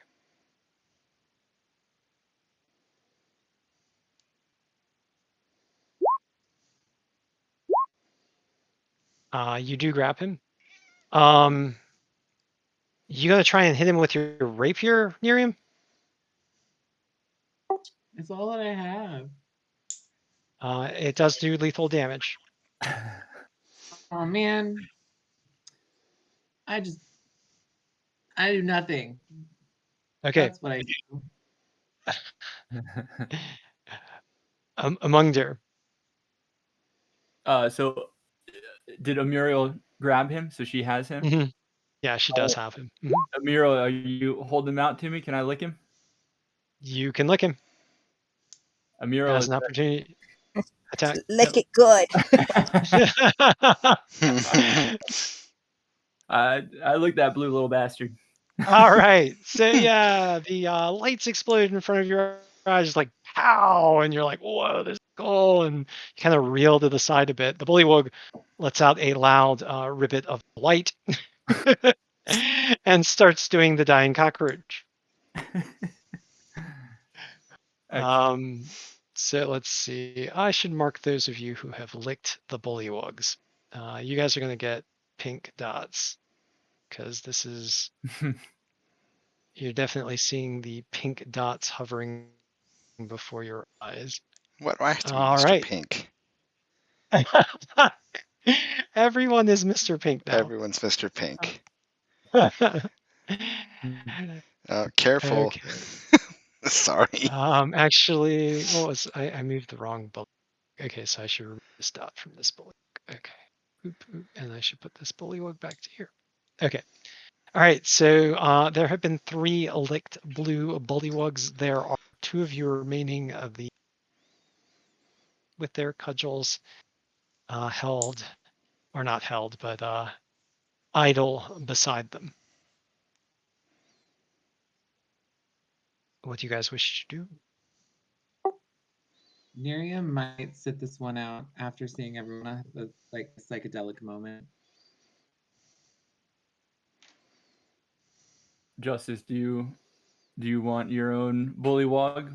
We can smash another one out. Yeah, let's go back to that one I was working on. Eh, I'm gonna Okay. use the cudgel to do it. Or what? So I have my cudgel in hand already, ready to go. All right. You have advantage on your athletic check to smash it out with the cudgel.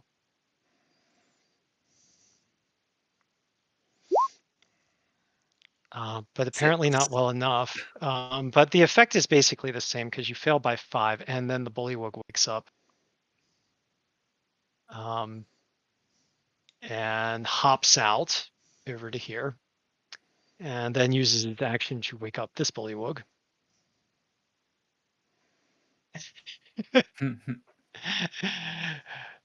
All right.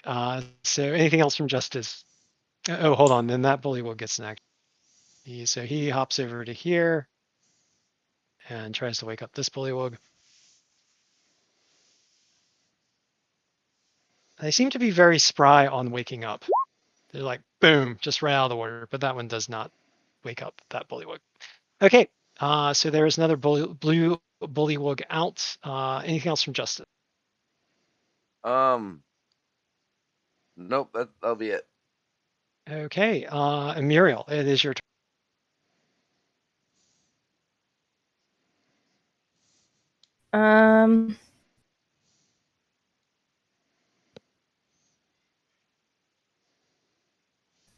Muriel. Let me see how far I could go. 5, 10, 15. I'm gonna go here and try to grab him. All right. Roll an opposed grapple check. This will be at disadvantage because you are not. Because I'm drunk. You are 13. drunk. Okay, let's see what he rolls. Ooh, yeah, he slides right out from between your grasping arms. You're very strong and quick, but he manages to take advantage of you being a bit inebriated and manages to flip by. Slippery little thing. Yeah, he's a slippery little bugger. All right. Anything else from Muriel? No, that's it. Okay, Slayde, it is your turn.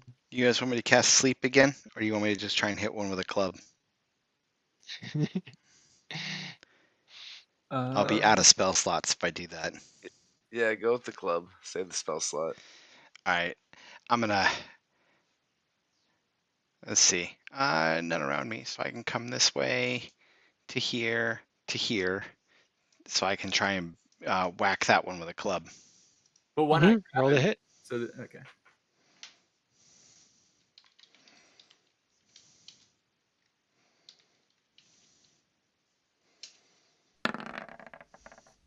$10. I think I missed. Unfortunately, a 10 is a miss. Yes. That bullywug is a lot harder to hit now that drunk. Mm-hmm. All right, I'm done. Okay, Neri, it is your turn to do. I guess I'm gonna take one of these fluty things. What is it called? Cudgel? Cudgel, yes. Yes. One of the guys near me. And then I'll go over here. And I'll cudgel this guy. Okay, roll the hit.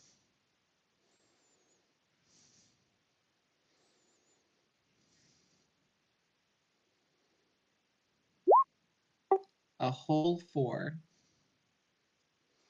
Okay. He just dodges to the side, but he ribbits approvingly and he waves his you, and then very quickly he pulls out another one, and now he has 2.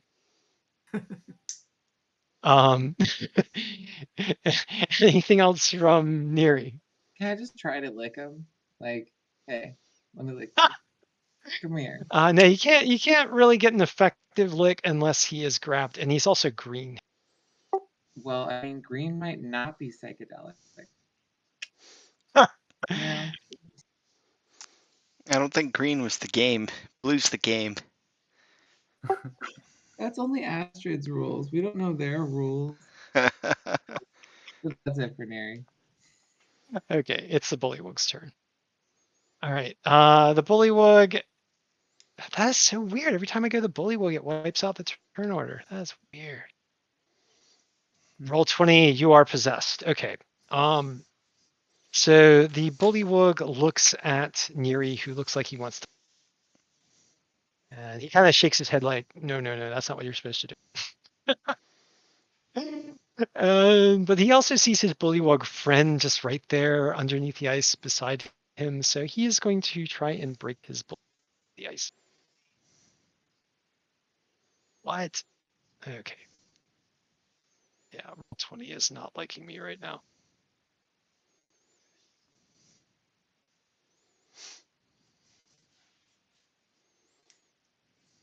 Sorry, having a little technical. Okay.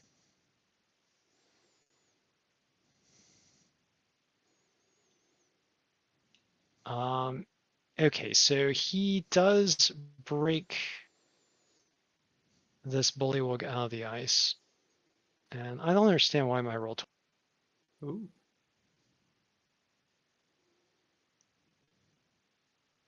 Let me go ahead and just refresh this. Are you guys having any weirdness from roll 20, or is it? All the tokens just moved. Yeah, all the tokens just moved. Well, that's not true. No, you're most the, of the tokens. Yeah, the gnome didn't move. Ravi didn't move. I didn't move. Now that's weird. It flipped me in campaigns. It moved me to Battlestorm Valhalla. That is just so weird.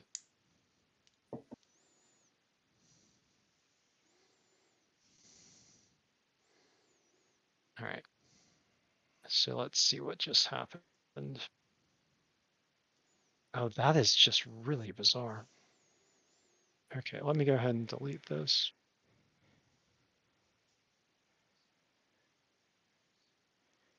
It looks like some tokens may have been moved off of the grid. What you can do is do Control A, and it should select everybody, and then move us all over a few squares, and then that way we can see all the tokens again to reposition everybody.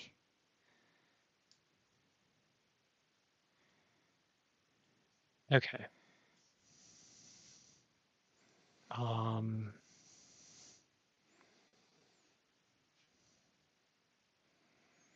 I think this should work.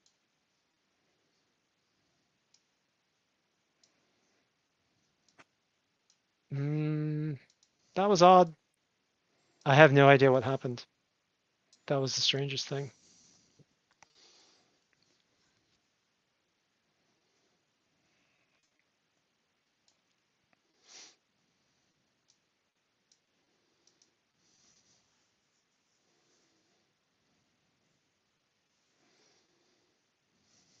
Okay, so I believe that is probably it. And let's go ahead and move this here.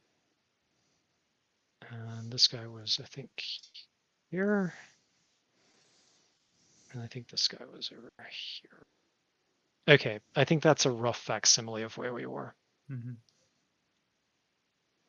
Okay, so this bullywug, he rolled an 18 and he broke his friend out of the ice. So he pops up. And then they both go ahead and try to attack you with their clubs there, Neri. So the one uses another one of his and rolls 12, and then the other one pulls 2 clubs and rolls a 6 and a 10. So I believe those probably all miss. Neri, what is your armor class? 13. Okay, so yeah, all those bullywugs miss you as they flail. And that is it for the bullywugs. It is Amungdir, sir. All right.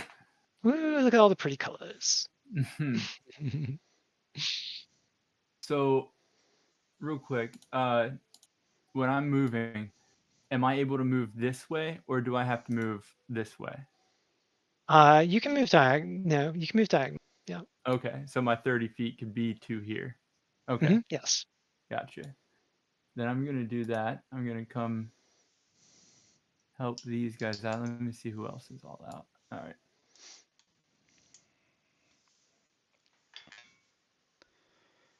And I'm going to try to grab the blue bullywog. Okay. And you need me to roll which one? And opposed athletics check. Ooh. That's a good roll. Although it would be a 14 because it's disadvantage because you are drunk, but you still managed to grab him. That's a loud ribbit of approval. Can I flailing his legs. Can I turn and offer it to Justice to take a lick? Yeah, Justice can use his interact with object to lick on his turn. Oh, okay.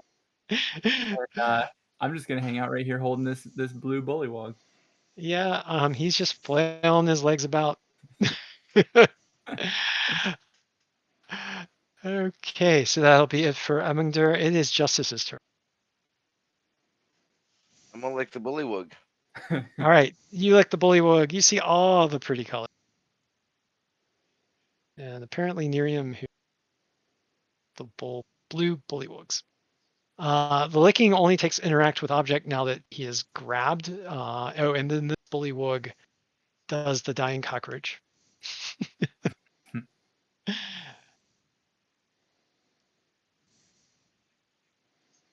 I roll short sword, but it's just dex and proficiency. I just use it because it's the same. So 22? 22 hits, roll a die 4 and add your dex mod. So for 6. Total 6 damage. Okay, so you good. He kind of whirls around, but he is still standing. He lets out a loud ribbit of approval.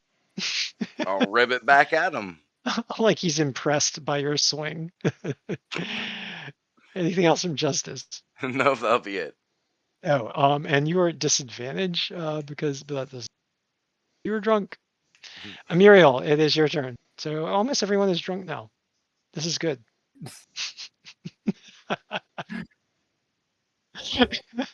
It's always better when everyone is drunk and not just one person. Yeah. Nerium, you'll understand all these crazy people. They're acting really weird. They're being loud. You'll understand why they're so annoying. So much laughing. God, I get to be a mom.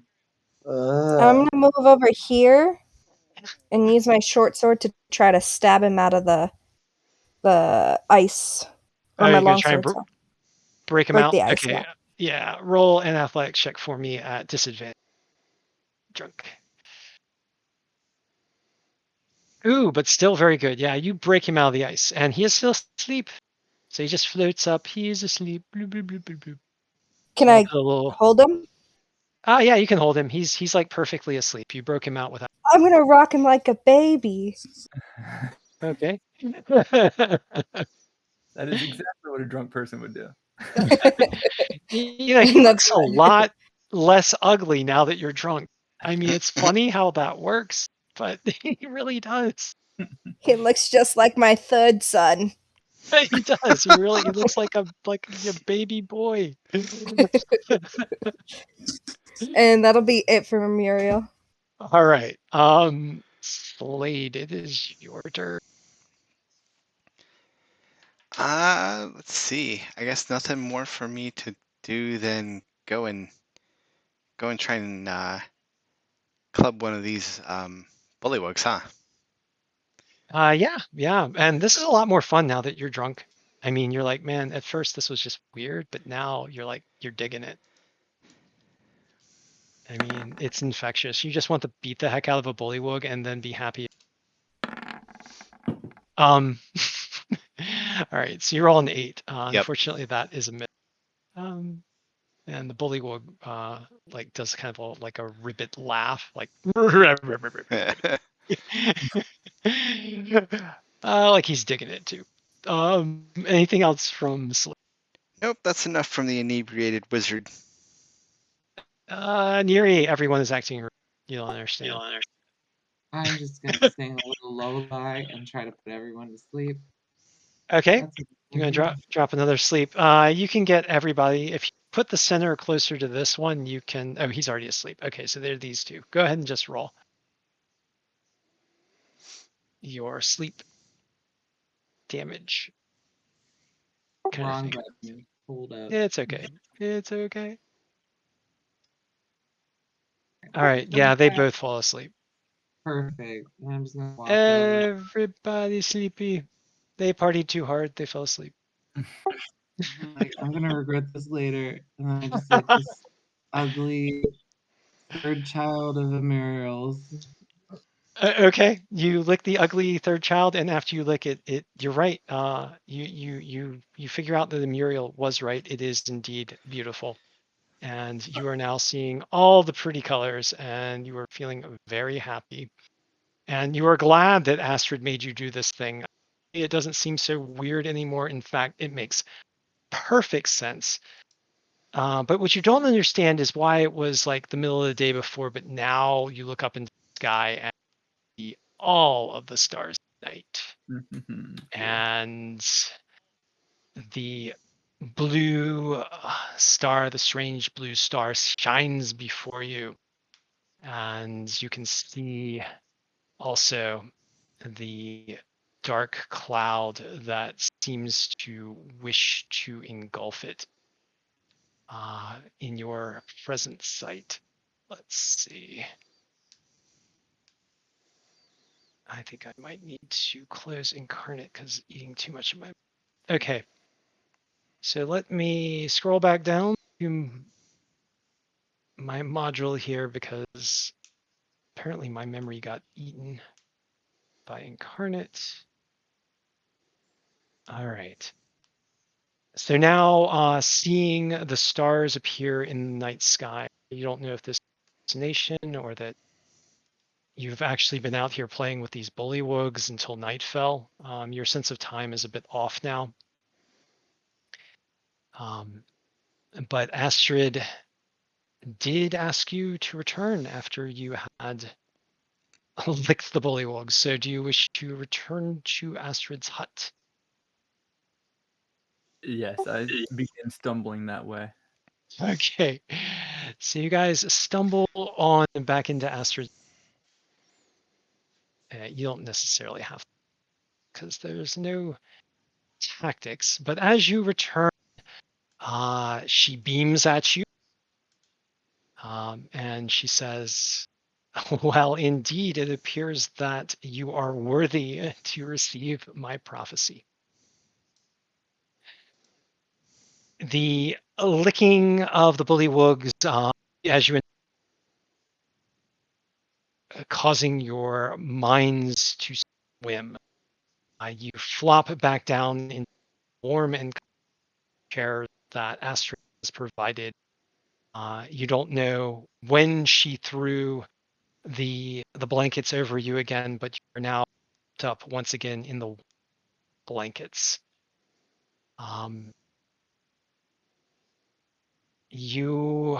The world seems to swirl, and you know this is all a part of the game, but why does it feel real?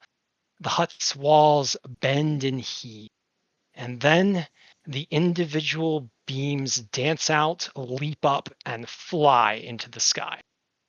All around you is the night. Clouds in the void swirl, seeming to open up like a great pair of jaws.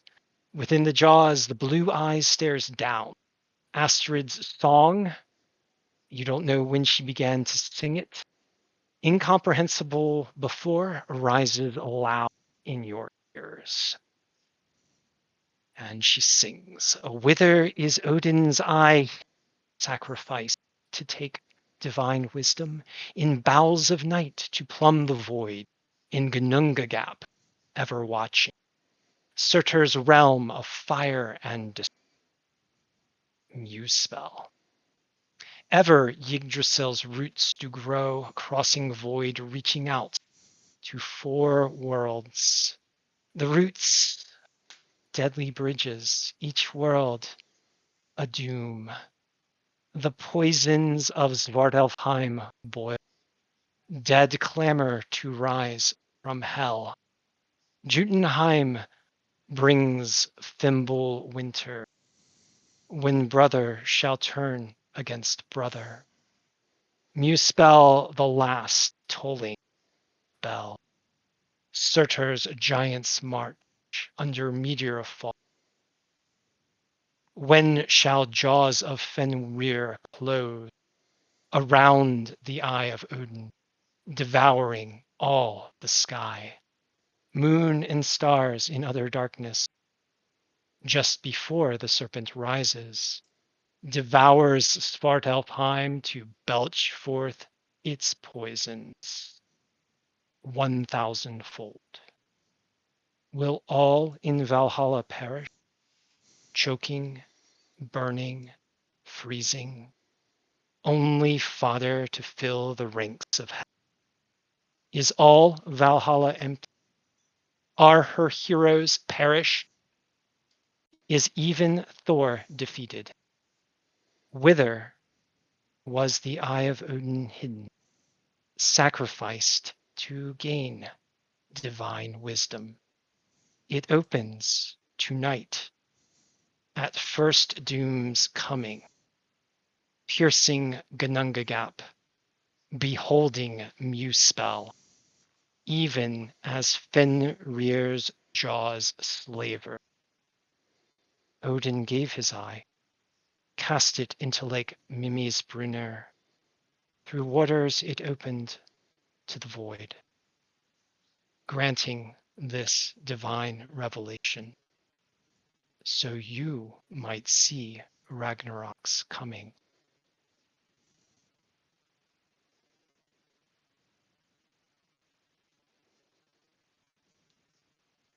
And as the prophecy fills your ears and strange vision, destruction dance before your eyes, Astrid falls silent. One by one, the beams fall, and her hut reforms about you. Your eyes open, you did not realize they were closed. The coals are dark. It is morning. Astrid is gone. Her hut is empty, cold. Her food and blankets gone.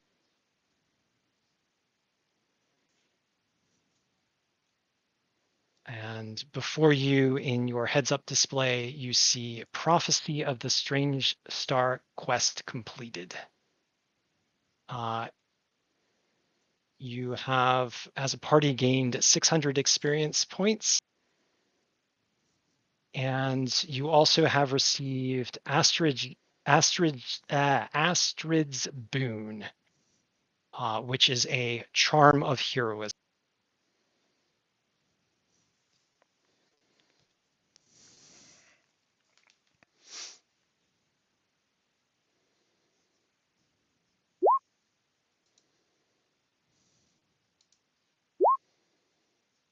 I'm sorry.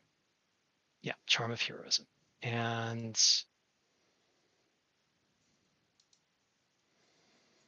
so you, as you sit there musing on the prophecy into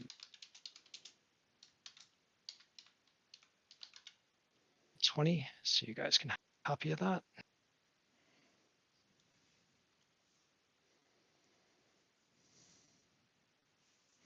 Hopefully it copies well. Oh my God, that is a mess. I think I'll just go ahead and copy it into.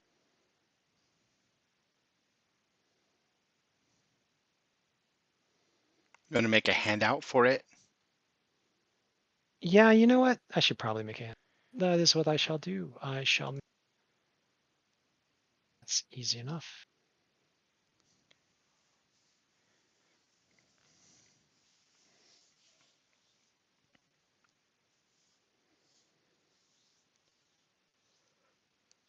And go. Save changes.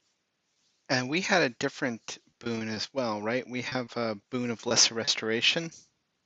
You have a charm of lesser restoration and now also a charm of healing. So you're 2 boons from Astrid.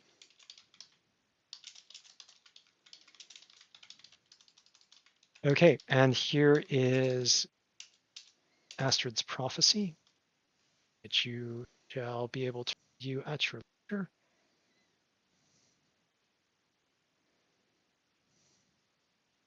And I will go ahead and update your experience log. While I'm doing that, do you wish to try and puzzle anything else about the prophecy? Let's see, there are 5 of you, so you each get 120.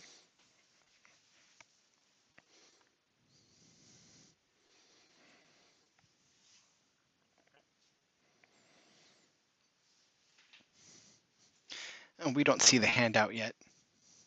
Oh, I gotta show it to you. Mea culpa. Show to players. Okay, you should be able to see it now. Yep.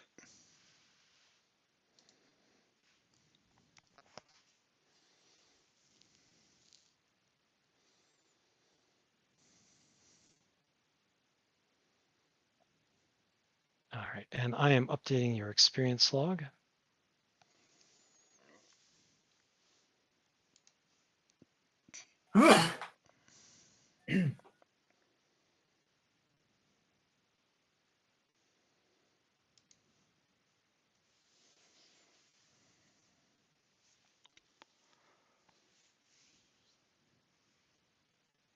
Well, we already knew about the roots and crossing voids, so I think we can know what that, where that's coming from. The part about the 4 worlds might be important to know which 4 worlds that's in particular connecting to. We got, looks like Fimbul, Hell, Svartalheim, and Muspel.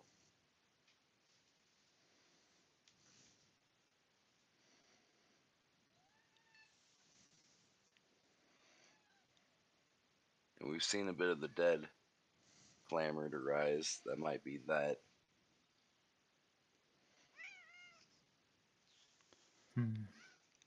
And the Dwergar and the Dark Elf that we fought were from Svartalheim.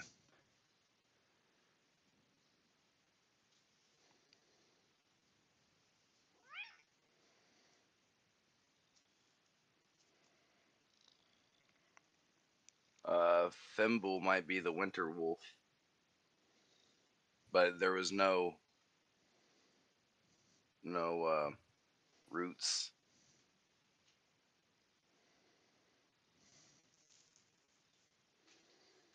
That just might be coincidence.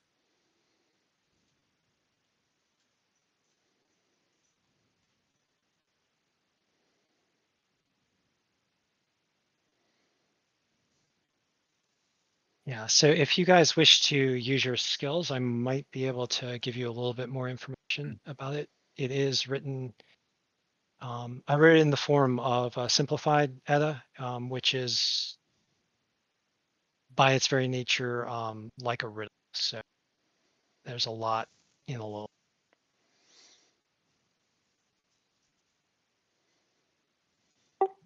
If I perform it. I'm sorry, what was that?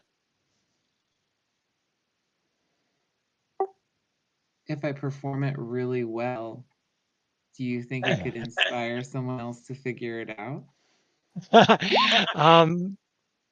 Maybe if you did it in the right venue.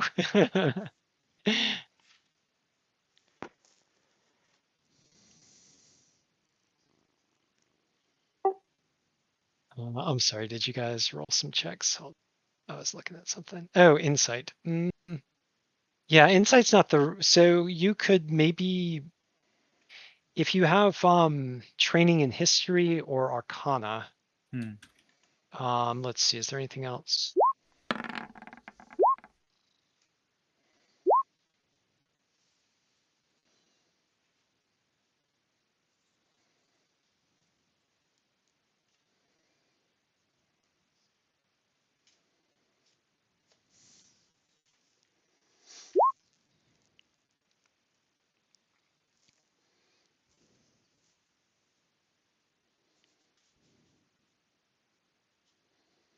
Okay.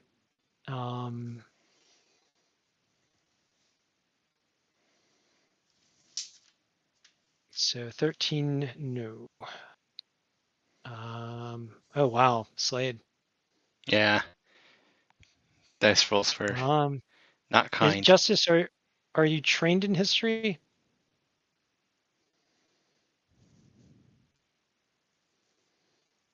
No, I am not.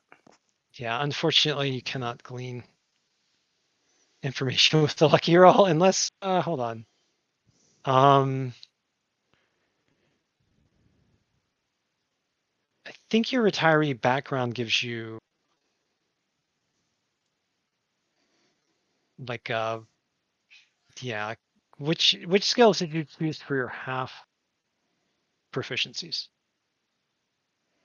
I didn't. I never. Okay. Never got the new backgrounds. Didn't see them. Oh, okay. Well, I'll drop the link for the new backgrounds for you when we're done. I'm not going to be so nice as to say that you had history. That would be totally random. Let's see. Performance does not. You're not in the right venue. Yeah. So unfortunately, you guys can't really glean any more information than what you have before. Oh, if anyone is trained in religion, also something might help. I think you've already learned about. We'll have to get Saana to help us out next time she is trained in history. Yeah. Yeah. So you do. I think you already learned about Gununga Gap when you investigated Hobgoblin.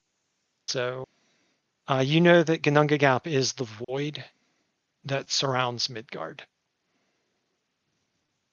and you learned that when you Slayde learned that at Hobgoblin. Okay, so you have completed the quest. I hope you enjoyed it. A little bit different. I don't know. Seems like you guys are reading this. I'm Everyone reading needs to. through the prophecy. This sounds like, I mean, clearly it's a warning. There's some discussion here, this little piece about what must be the Midgard serpent swallowing Svartalheim and then belching poison. Mm-hmm. Okay, well, that sounds very familiar. Of course, Surtur and raining fire.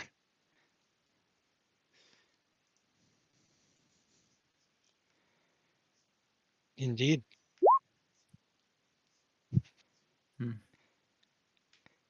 In the space that surrounds Midgard is where this is starting.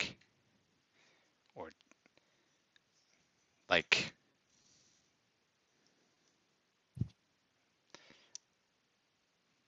it's the shadows that are, I'm going to use the word infecting Yggdrasil.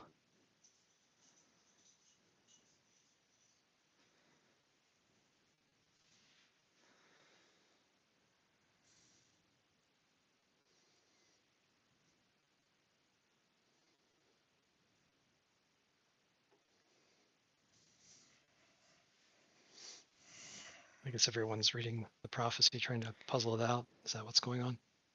I'm trying to figure out how I can use my background for this. That's what I'm doing. So, Odin's eye is in the bowels of night, is what that first portion seems like, right? It's what's in the sky that we're seeing there at night. Yeah, so if you are asking if what the poem is referring to is the star, then that would seem to be the proper context. Mm-hmm. So you might actually be seeing his eye in other eye, his lost eye in the sky. Mm-hmm. And I mean, how it got there is actually in the context.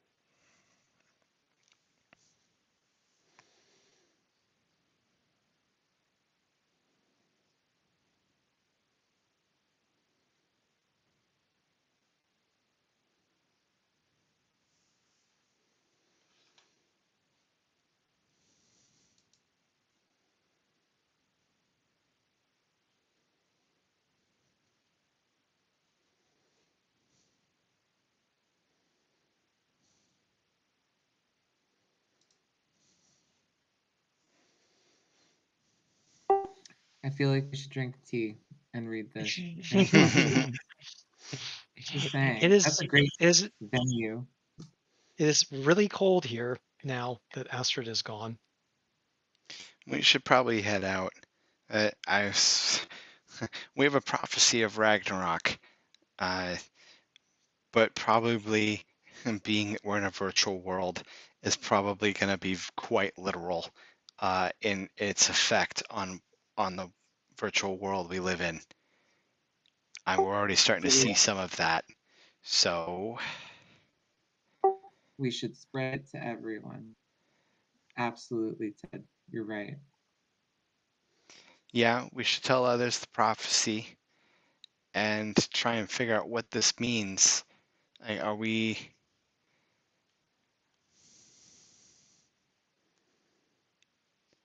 going to see these worlds that we're in swallowed up and destroyed by the Midgard serpent and Surtur? So it keeps referring to the eye-piercing Gununga Gap, which we already know where that is. I'm not sure where or what Muspel or Fenrir. Do we know what any of those are? Muspel's one of the worlds. It's one of the 9 worlds. Oh, okay. That is I think that's the realm of fire. Muspel? Yeah. Okay.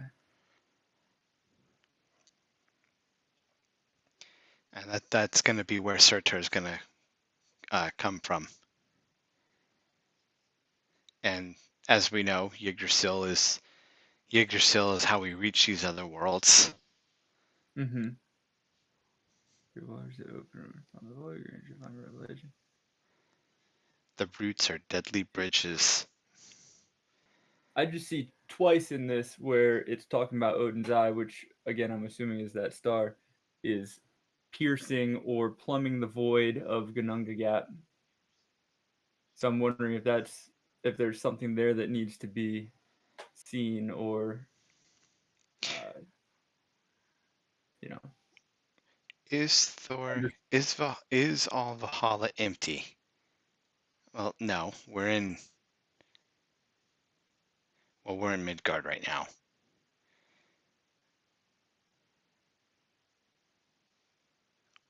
Are all heroes perished? No. There's the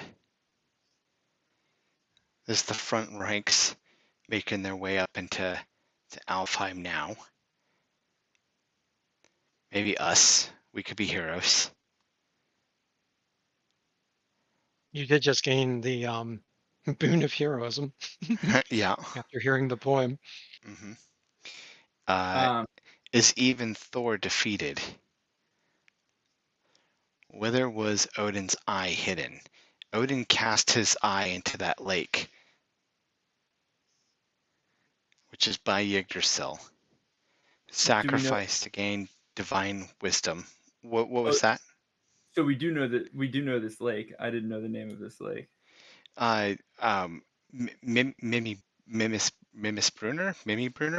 Mimi, what was it called, Rob? But I'm saying yeah, it's Mimisbrunner. Yeah, it's actually in the poem. So yeah. Yeah. All right, and so that lake is that's supposed to be one of the wells of Yggdrasil, so it should be near Yggdrasil. Okay, so and I would bet, just like I think you were saying earlier, this has a lot of, it's very literal. So it's essentially saying Odin cast his eye into that lake, and then through the waters it opened upon the void. What do you think is referring to the void? The space between the realms? The space between the realms, the space beyond and outside of Midgard. Yeah. Cast into through waters and opened upon the void. See, this makes me think we need to go to the lake and go and check it out. Now, we should probably send a message or teleport back to Mile Elise, tell Ruby Knight, and then we need to make our way to Yggdrasil to go look at the Well, can we take a look at the map, Rob? Yeah. Here, let me go back to the map. So, the map will actually, your map, and I don't think I have yet. No. So yeah, I have some new maps with Yggdrasil in it. So Mimi's Brunner is right there. Hold on, actually, I haven't moved you that. Hold on, let me move you the map. um, Yeah. so yeah, Mimi's Brunner is right here. Is that large lake next to Yggdrasil? And there's a safe zone that we can go to first to start exploring it. I think that makes a lot of sense. So we can make our way to that safe zone and then start to explore the lake from there, because we may find some secret here. And this is where Odin sacrificed his eye for wisdom, and we may find some wisdom here ourselves. Sounds good to me. I think that is the best reading I've heard of that the song.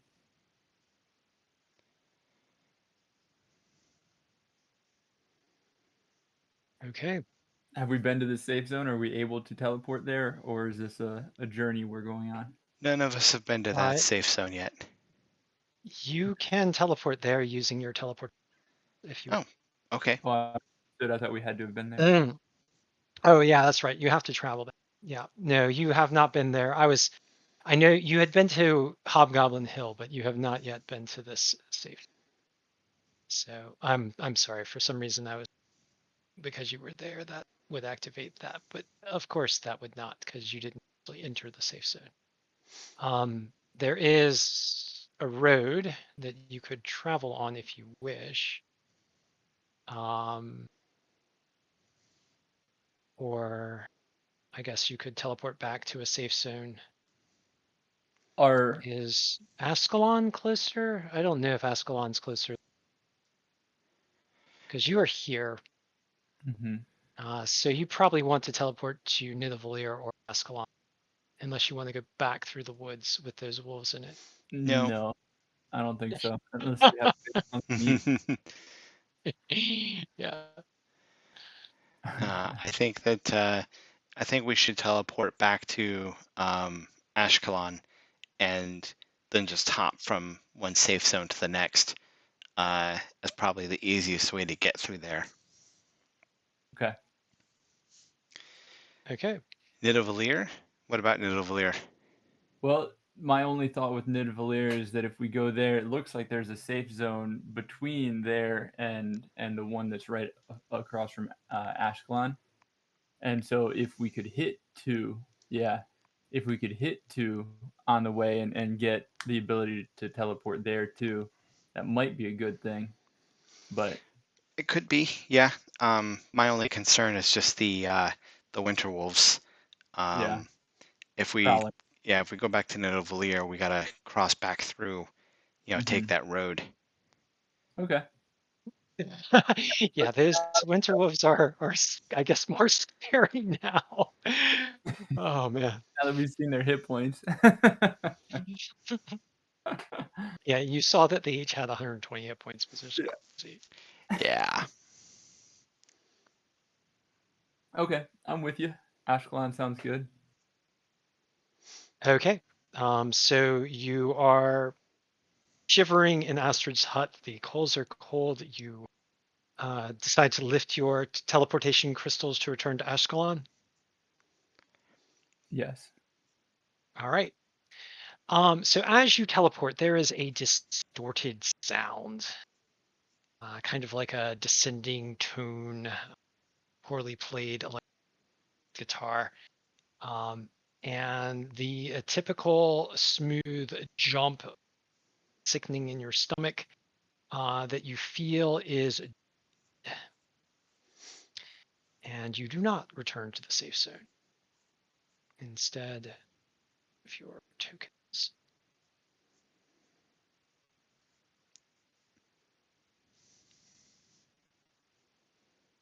Uh-oh.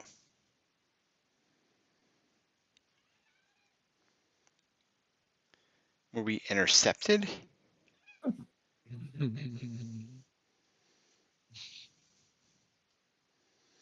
right, let's see. Is this everybody?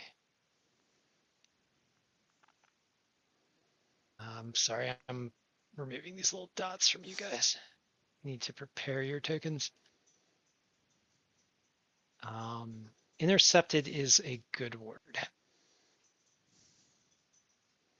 So let me move you to the other map here. Doesn't mean that's what happened. And Good word. so as you are tumbling through the teleportation, the whirling forces that typically through the land, there is a jolt, there is a distorted sound, and you land in a dark place.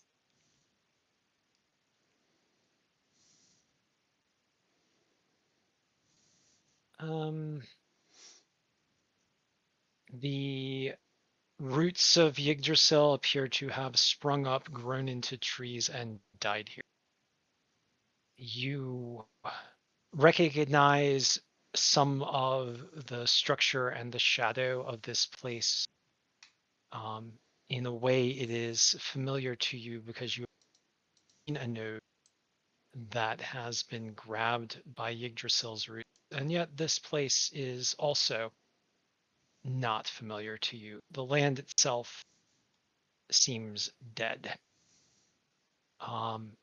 Atop this rise, the rise itself is a stone cliff that is 10 feet above the surrounding lands.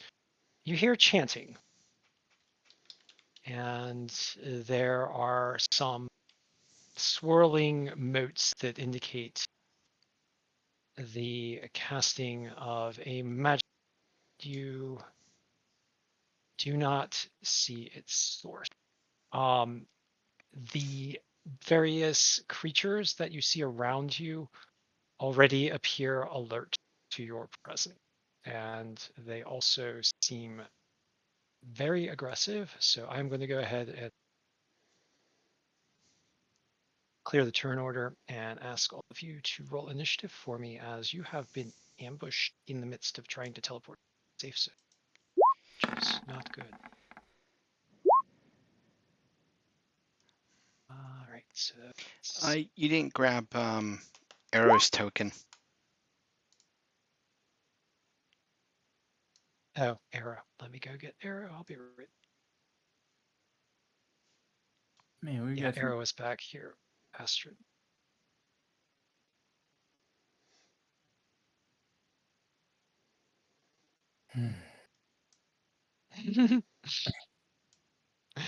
I heard a sigh there. Let's see. Oh, there's Arrow. Okay, boop. And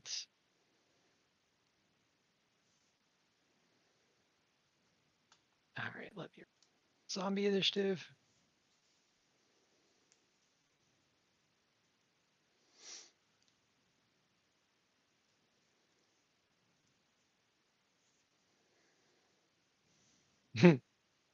Oh, we have a lower than 1. That's crazy. Oh my god. So they actually do go first next round. I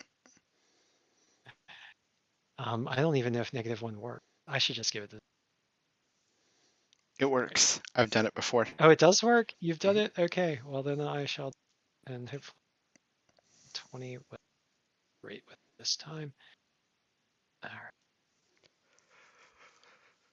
Skellies.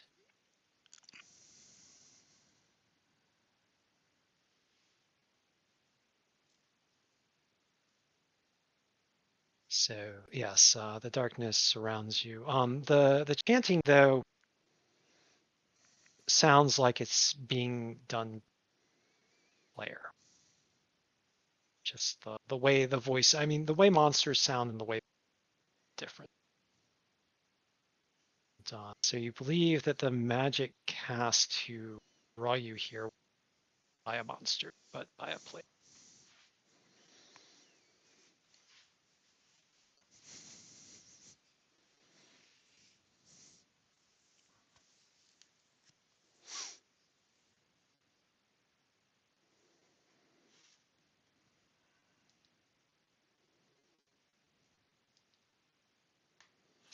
see here. Skelly's got the goblins. Let's do this guy.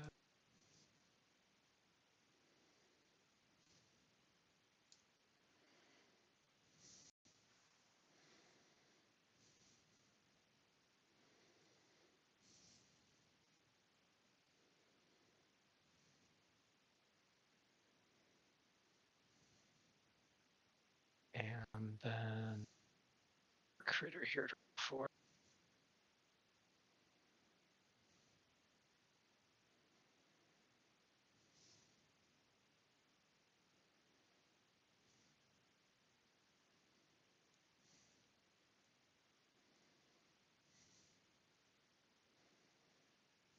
All right. So indeed, you have been ambushed in mid teleportation, and the goblins seem so they pull out their bows and they start. As the player voice that you hear up here says, "Kill them. I will gather their shards for kills."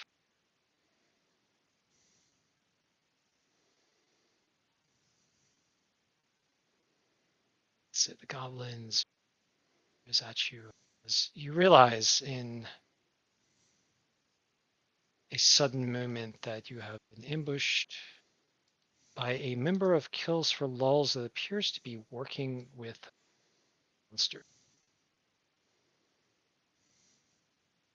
So the first shot is at Amuriel. The second shot is at Justice, and then the third goblin shot at Agmundr. Does a 21 hit you, Justice?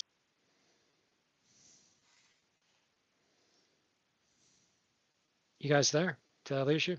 No, we're here. Yeah, Well, I'm over here. here. Yeah, it got me. Okay. All right. So Justice, you take 7 damage from it. Neri, it is your turn.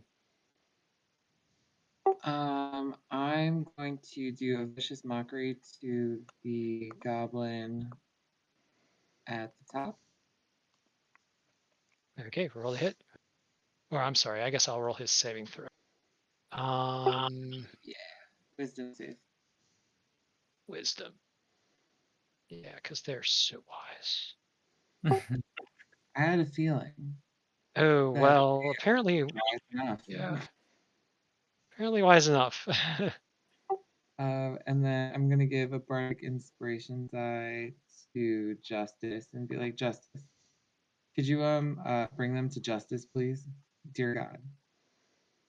Okay.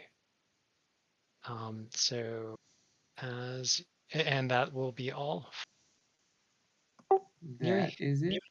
Yep. Okay. From out of the shadows, here,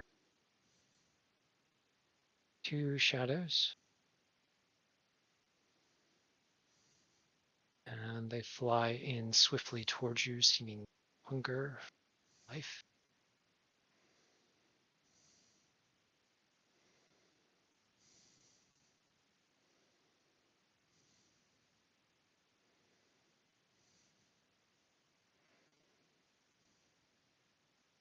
One will attack Amungder, and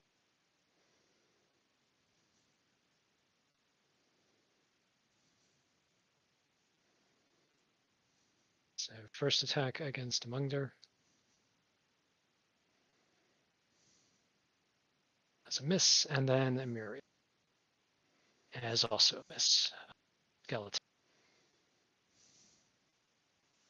Skeletons lift their bows.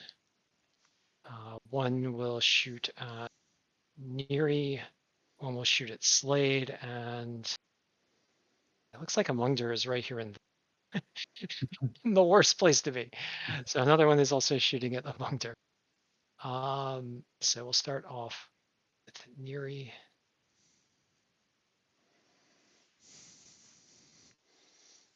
Slayde is a 21, and Amungder is an 18.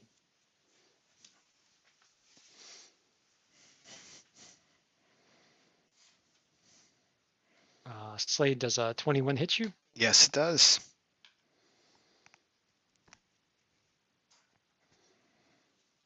right, so you take 3 damage from a skeleton arrow. Agmundr. 18 is equal to my armor class.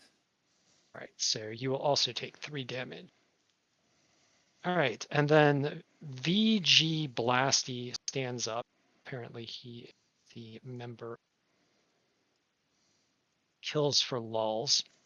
That disrupted your teleportation here. And he is waving a wand to be made of deep shard. And he is also holding a mirror, but you can't really see what's in the mirror. And he lifts his wand and begins to cast a spell. Let's see, 1, 2, 3, 4. I'm just going to roll a die 5 here. So starting with, so Amuriel is 1, Neri is 2, Justice is 3, Agmundr is 4, and Neri. Cast magic missile. No.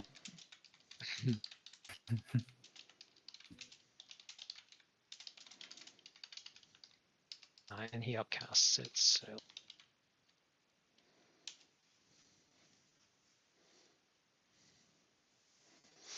oh, you didn't see the hit points? Okay. All right. So 14 damage there, Neri, and I will.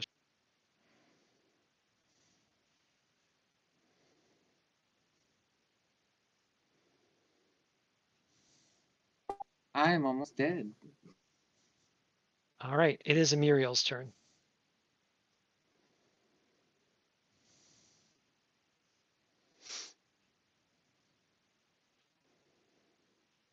Okay, Neri, which token is yours?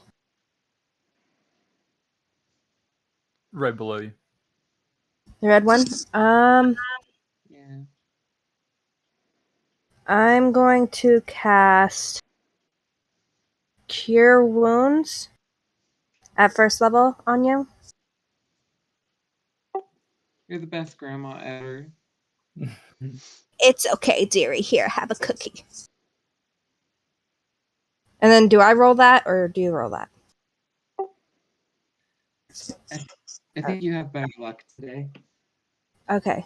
That's a D8 plus my charisma. Okay, so plus 2.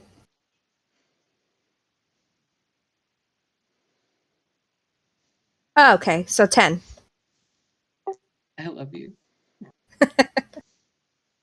And that's gonna be it for me.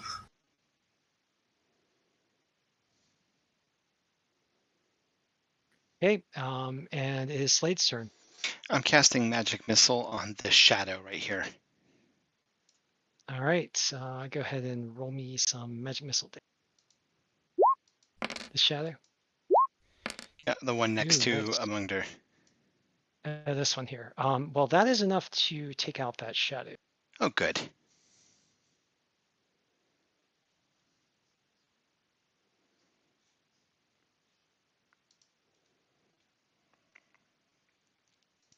So if you wish, you can go ahead and describe that.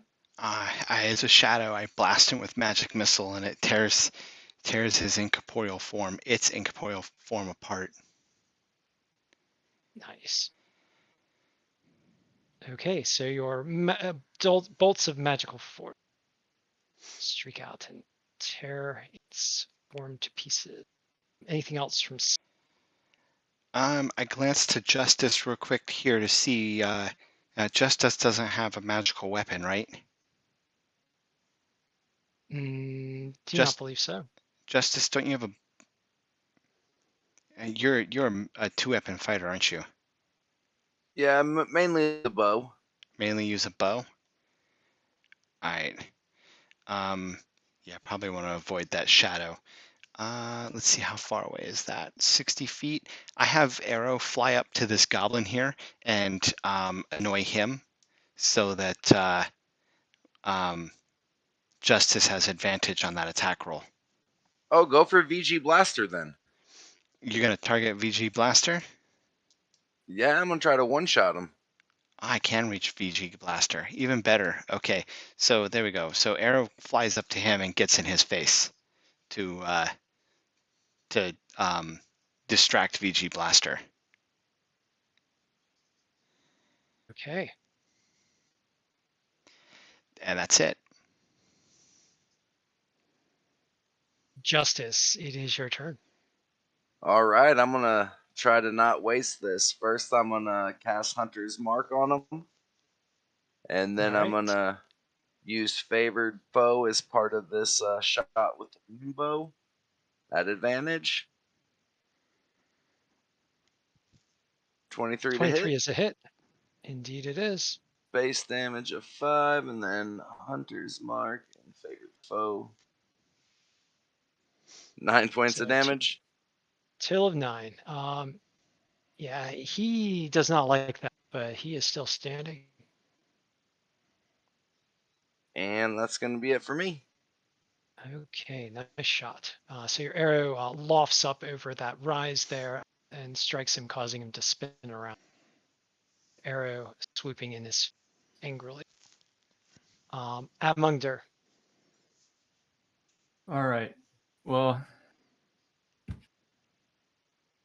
I think I'm going to go offensive as opposed to defensive because I think it'd be fun to take this guy out. So I'm going to cast Toll the Dead on VG Blaster. Or VG Blast. Okay. VG Blaster, this is a con save. Is that what that is? This is a, let's see. Target must succeed on a wisdom saving throw. Okay, wisdom.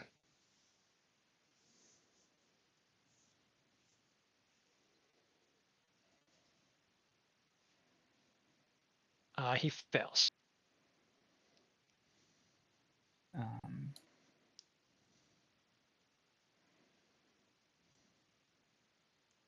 Oh shoot! How do I? So you can roll a die 12. You can just hit Okay.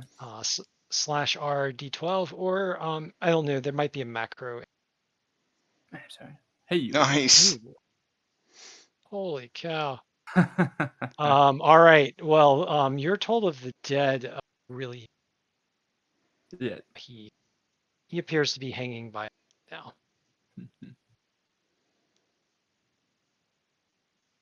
Okay. Yeah, that's it for my turn. All right. The zombies. So the zombies. All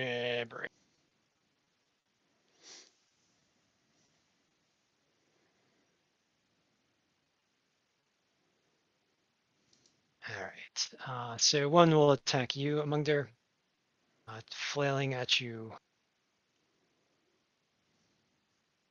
It's nasty zombie hands, and for some reason, appear to have lost my zombie.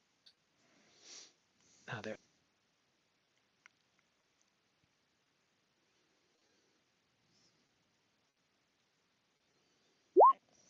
So 11 to hit against Amung, 8 hit against Neri, and last against Amuriel, 13. So it looks like the zombies are kind of empty. The goblins. Goblins seem to be content to continue to shoot arrows, which they do.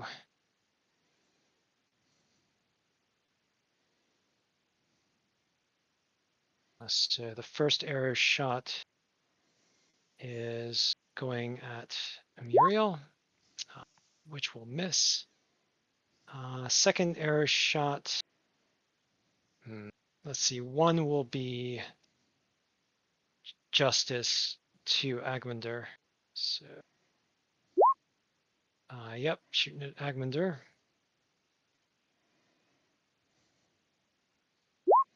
For 17, which will miss you. 18. Mm-hmm.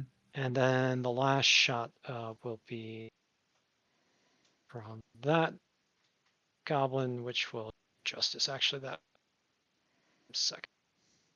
That hadn't even. Okay. 23 against Justice's armor class. So I believe that will hit. Justice, That'll be a hit. You take 5 from another darn goblin arrow, and you owe me a I'm sorry, what was that? I owe you what? concentration check for the. Oh, right.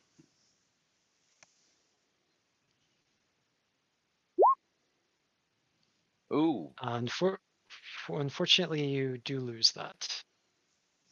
You've got something else. Right, and that is it for the goblins. Back to with Neri. Can I use Vicious Mockery on the bad guy? Would I get disadvantage? Oh, but it's Not to a save. interrupt you, but could I use my bardic inspiration on that concentration? Yes, you can. All right, you make your concentration check. You still have hunt. Nice. I knew Neri handed out. I paused there just to make sure. I didn't know who he had given it to, so I wasn't sure if he. I knew he'd gotten some. I'm just happy that you used it this time. Very happy. Yeah, it gives me joy. They're useful, but they are easy to forget. So yeah, I don't like to bug people, but yeah, I'm gonna do Vicious Mockery on the bad guy. Okay, so he will roll a wisdom save. Yep, for 1 point of damage if he fails. Mm-hmm. Well, we'll see. Oh man. Oh, it would have been beautiful. It really would have been. Vici Blast. He's like, I heard your jokes before. They weren't funny that time either. Wow. Ouch. Don't worry, I have some new ones brewing. Fuck. Okay. And then you know what, Justice, you get another bardic inspiration die because you really did bring them to justice. I'm so proud of you. Right. Anything else from Neri? And that's it for Neri. Shadows. Okay, we have a shadow attacking Amuriel. The other shadow has been slain by magic missiles. Oh man, these shadows, they are destined to miss. All right, and that is it for the shadows. Moving on to the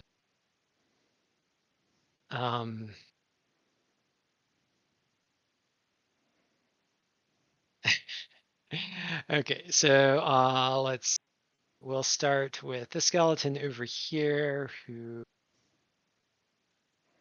let's see, we'll shoot at Amuriel, or Amuriel will be 1, Neri will be 2. Amuriel. Arrow incoming for 19. It's a hit. Okay. For 5 damage, and then this arrow, it'll be Slayde or Agmundr. Slayde was number 1, so he's 8, and then the last one, we'll shoot at Agmundr, and also miss. And now it is VG Blasty's turn, and I know you guys are. So he lifts his hand in the air. You see he's holding a teleportation crystal, and he activates it and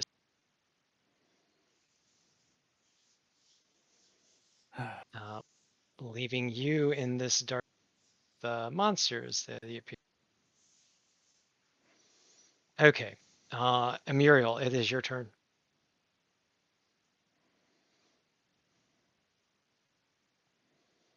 Okay. I'm gonna go at the shadow. Can I attack a shadow with my sword? Indeed, you can. Although they take less damage from. Smite him. Yeah, Okay, not but I from can divine but- smite. Yeah, if you smite him, they do not like. they do not like the at all. Okay, so I'm gonna use a smite on my You long. don't declare a smite till you hit. Oh, I don't have to declare it till I hit. Okay, cool. Mhm. Ooh, and that is a hit. That is a hit. Palpable hit. Yes. So I roll my longsword damage plus 2d8, right? Yep. 3d8. It's 3d8. undead. Mm-hmm. 3 days. Ah, okay. So 4 die 8 total. With 3 more. 4 total? Yeah, 3 just more roll an D8. extra 3 dice. Okay. It's important to know the difference in the damage there. Yeah. So he's like Okay. really dead. He's really dead. Yeah, that was. Yeah, describe how you overkill him by. Let's see, 24. I That's think. 40 damage is what I count. Well, wait, half Yeah. on the sword, so Yeah, 36. 36 minus 12. So yeah, 24. Yeah, you Like- blast. Yeah, go ahead. I'm sorry. So like he scratched me, right? And I Mhm. look at him and I'm like, that wasn't very nice, young man. And I go to cut him and I just kind of like stick him in the arm, but it just like explodes his whole little shadow body. Nice. And there's now an outline of a shadow on that dead gnarly tree there. With that, I am going to move around here. And that'll end my turn. All right. Well played. Slayde, it is your turn.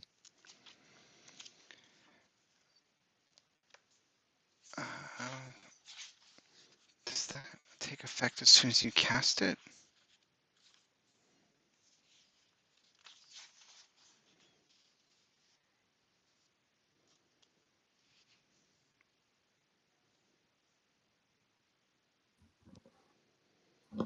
Yeah, no, that takes a whole nother round. Okay. Ouch. All right. I am going to shocking grasp this one. Roll to hit. Oh, the shocker. Yeah. The shocker. There we go. Well, he's a 8. zombie. A 12 easily hits him. Yep. All right. So yeah, he zaps and barks, keeps coming because he's a zombie. You know, you got him. Okay. And then now that he can't take reactions, I move to here. All right. So moving over into a more tactical position. Yeah, I didn't want to be flanked. Bad. The zombies didn't intend to do that, but probably be opportunistic. Anything else from Slayde? No, that's it. Justice, it is your turn. You will provoke an opportunity attack from this zombie. Yeah, let's do it. All right.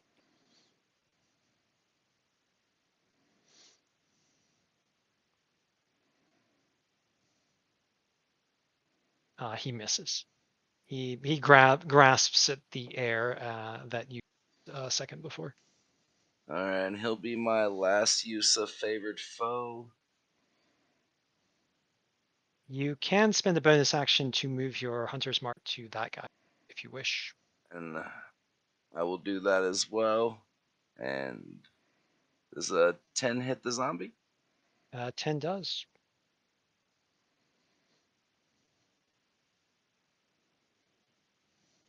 Attacking that one. Yep. Okay. For 16 damage. Yeah, that's a nice shot. He looks pretty roughed up there after taking that palpable hit from your arrow. Anything else from Justice? That'll be it. Okay, Agmundr.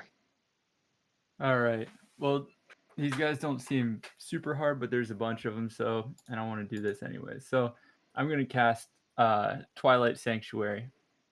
Ooh. And I can post it in here if anyone wants to see it. But essentially, for 1 minute in a 30-foot radius, we're all going to have a choice to take either 1d6 of extra hit points, temporary hit points, or end a charmed or frightened state.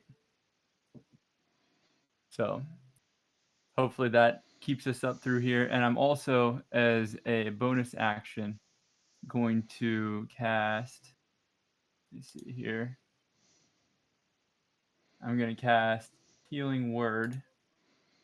Who is that? Justice. Looks like Justice is down. So yeah, I'm going to cast Healing Word on Justice. So let's see. Hit points equal 1d6 plus my spell casting.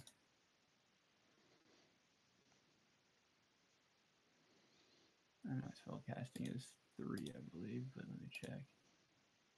Yeah. All right, so that's how much temporary hit points your friends gain. And then Healing Word is a die. Oh, I'm sorry. So the Healing Word is a die plus your Wisdom modifier. And then your friends would gain a die 6 plus 2 temporary hit points.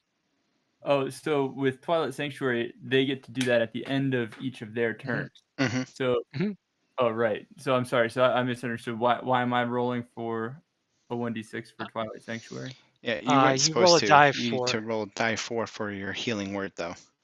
Oh, did I misread that? Oh, my apologies. Yep. No worries. No worries.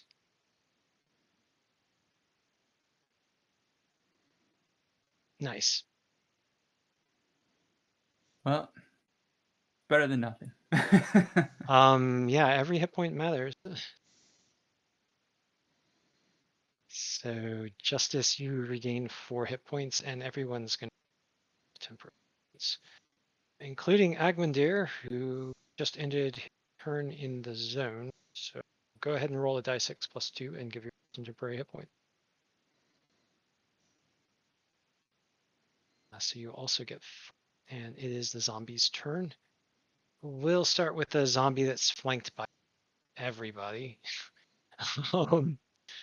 Wow. Okay, so 1 will be Justice, 2 Neri, 3 Slayde, 4 Amuriel. Slayde. That's a miss. Zombie on Agmundr. Ooh, 21.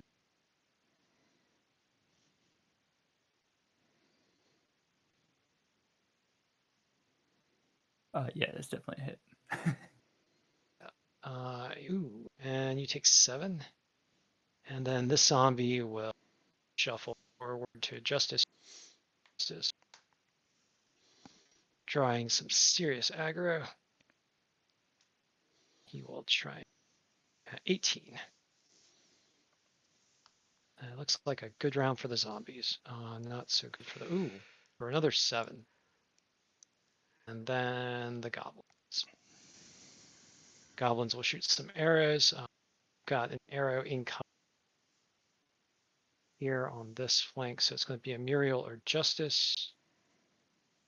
So D2, 1 will be Justice, 2 will be Amuriel. Oh wow, another one at Justice here for 17. So another arrow streaking in.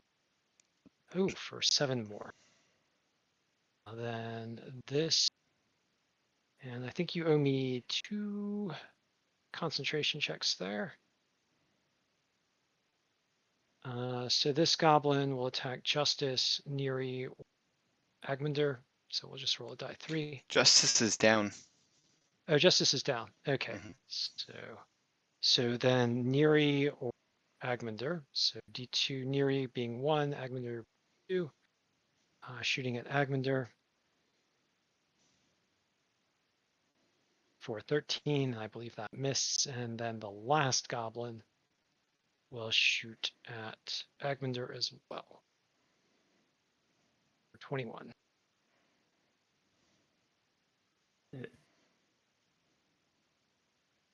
And Agmundr, you will take 3 damage. Don't forget to take it off your temporary points first.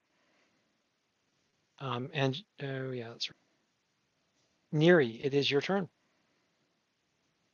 I'm going to use my healing potion on Justice. Okay. I think it's 2d4 plus 2. Indeed it is. Look at that. I remembered something. So that's 7 hit points. All right, Justice, you get 7 back. The shadows. Oh, I'm sorry. Neri.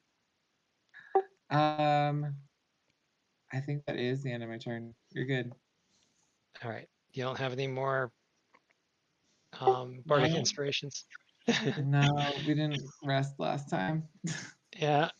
These guys caught you in between rests, which was really even nasty. All right. That's awesome. Wait, roll for your Skellies. hit points. Oh yeah, don't forget your temporary hit points. Was it 1d6 plus 2, right? It would be 1d6 plus 2, indeed.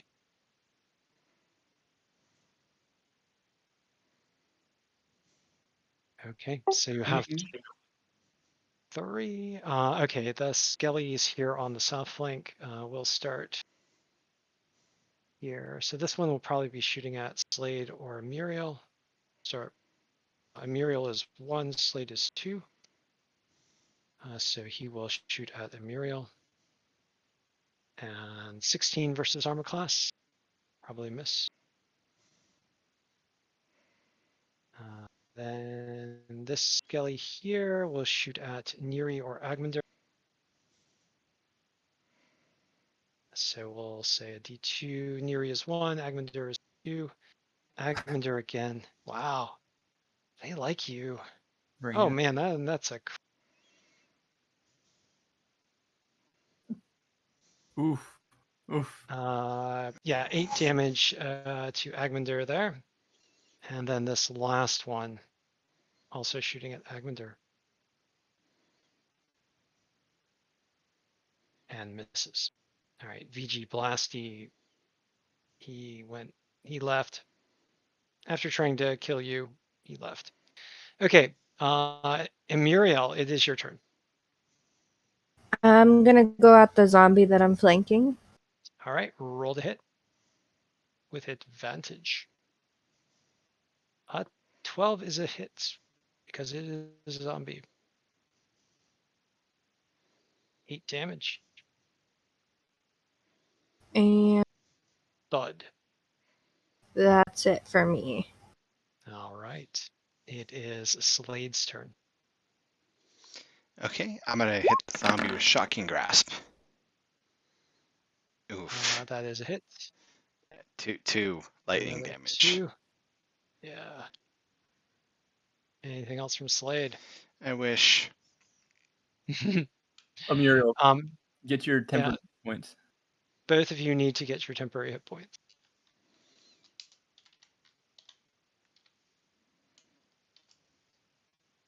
So that'll be 4 for Amuriel.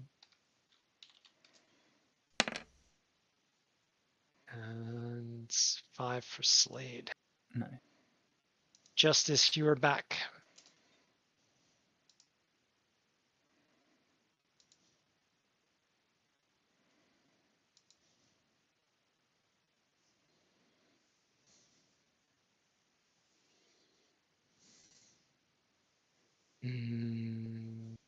All right. So I'm going to drop the bow. Pull out both short swords and go after the zombie I'm flanking. All right, roll to hit. You crit on 1 for 8, and then the second hit looks like it's 3, so for a total of 11. That zombie is technically fucked up as you slice through his tough flesh. And that's it for me. All right. Agmundr. Don't forget and your don't forget your temporary hit points. points. And temporary hit points.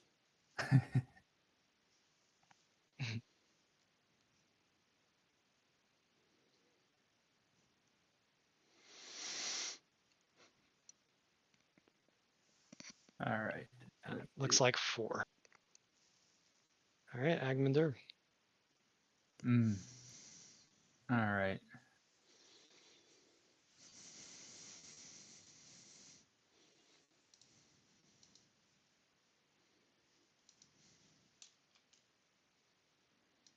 All right. So as a bonus action, I'm going to attempt to telekinetically push this individual 5 foot away from me. All right. So this is he rolls a strength check I believe I can check again, but I believe or it's strength save. Yeah. yes. All right. He fails because your DC was. So you push him 5 feet. 5 He staggers, but and then I'm that going to, were. sorry. No, you go ahead.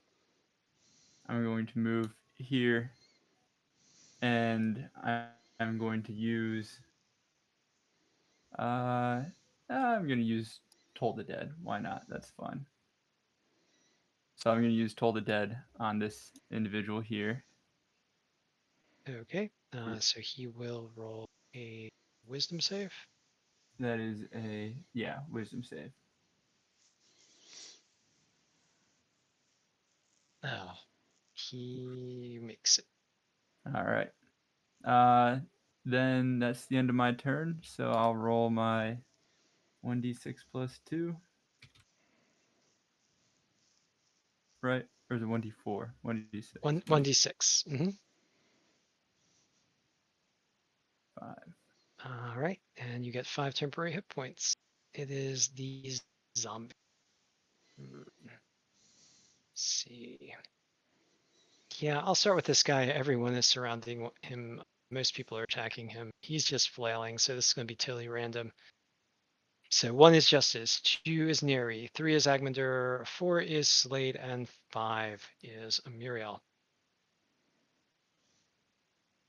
Nope. Okay. So 2 is Neri. He will attack Neri. For 14. That's a hit. As a hit, okay.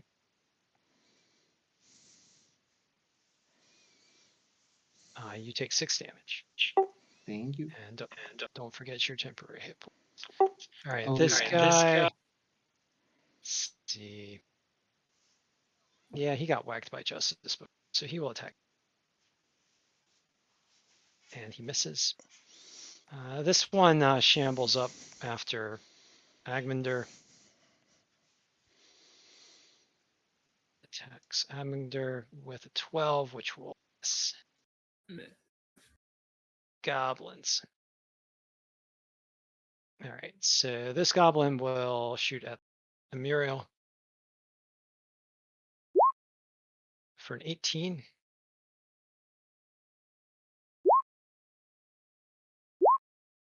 I think an 18. Oh, 18 is a miss. Okay, so if that is a miss, then you are missed.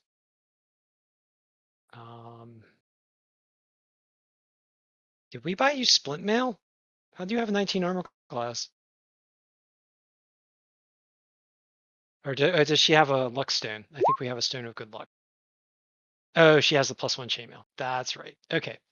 All right. So nice. Nice. Okay. And then this goblin will attack Justice or Neri. So Justice will be 1, Neri will be 2. So Neri, 15. That's a hit. All right, and that goblin does 6 damage. And then this one is going to move over here. And we'll shoot at Agmundr or Neri. Agmundr will be 2, Neri will be 1. So Agmundr for 19. Yep, that's a hit. For 7. Oh, man. All right, I'm down. Great. I believe this does I'm pretty sure the Twilight Sanctuary. Goes away. I believe it does.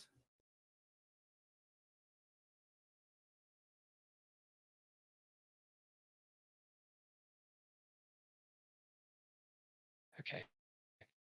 And that is it for the goblins. Neri. I am going to Let's see. I'm gonna cure wounds, Agmundr, and that's it. All right.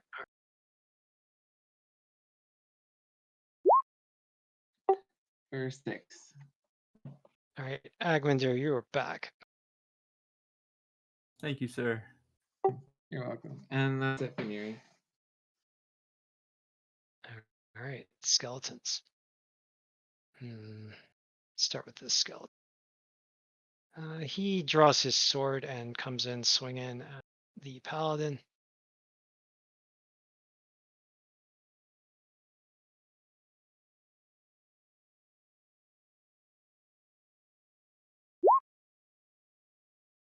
And misses.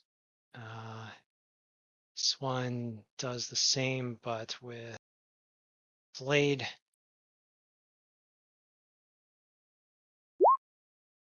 And I think that's a hit.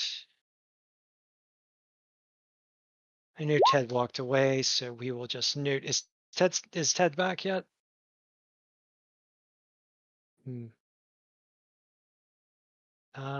Looks like a skelly just hit you for 3.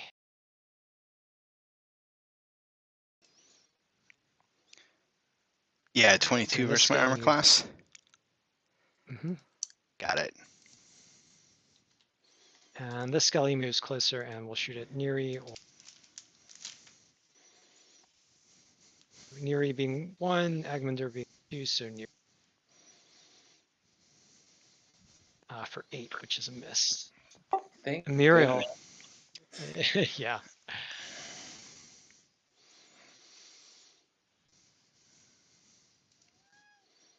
Amuriel, it is your turn.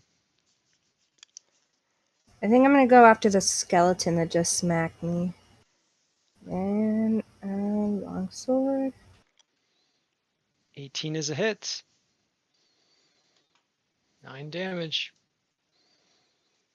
And He is hurting. that is it for me. Right.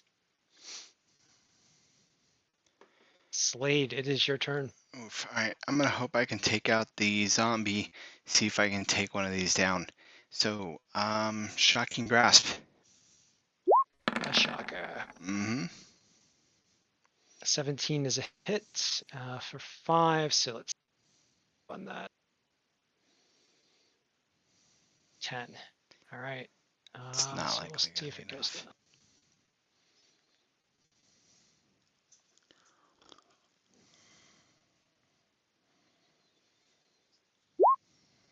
He fails. He dies. Describe. Okay, yeah, just grabbing hold of this zombie and sending just sparks of lightning into it.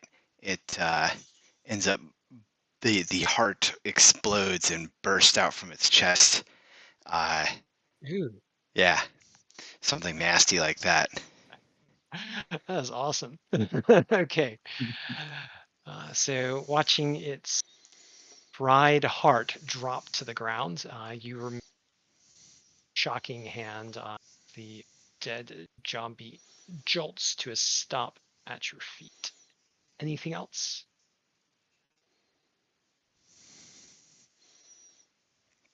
No, that's unfortunately all the Slayde can do right now.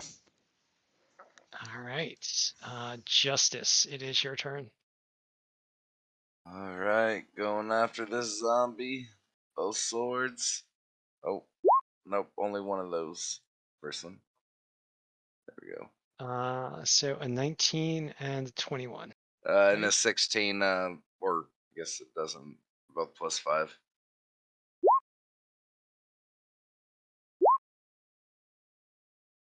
Nine damage. All right. So let's see. The first hit might kill him. So let's see. You did 8. So we'll put him on 0 for now, and then I roll a saving throw. The DC is 13. He is still standing. And second shot, so I roll another. And he fails, so he dies. Yeah. Yeah, the DC was only 6, but you squeaked that one on by there. Describe how you slay the zombie with. I with the precise shot right in the chest, put him down. But he starts getting up, so I stab him again. And he starts getting up, so I stab him again. And this goes on for it gets repetitive. So you basically just stabbed him 5 times, and he finally goes. Yeah, I just kept on. I don't know how many times it took to stab him, but I knew how many times I was gonna do it. Yeah. All right. So the zombie tanks one down. Anything else from Justice? Nope, that's it. All right, Agmundr. All right, I'm going to cast Toll the Dead on this zombie right here. All right, so he is going to roll a Wisdom save. Correct. Oops.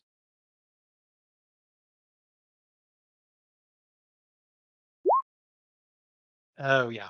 He really just leaned into that one. All right. Yeah. Go ahead and roll die 12. Oh my god. Oh man, after him. Oh. Okay. So yeah, he apparently leaned all.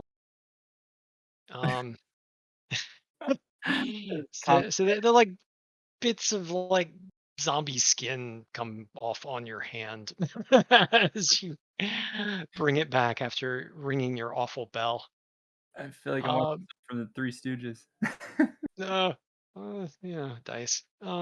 Anything else from Agmundr? Let me think. No, I don't think there's anything else I can do. Nope, that's it. All right, we are to the zombies. There's only one zombie left. There's one zombie in front of Agmundr. He is going to attack Agmundr. He's going after you. Oh, that's equal. Oh man. All right. But he also kind of whiffed, so he only does 2 damage.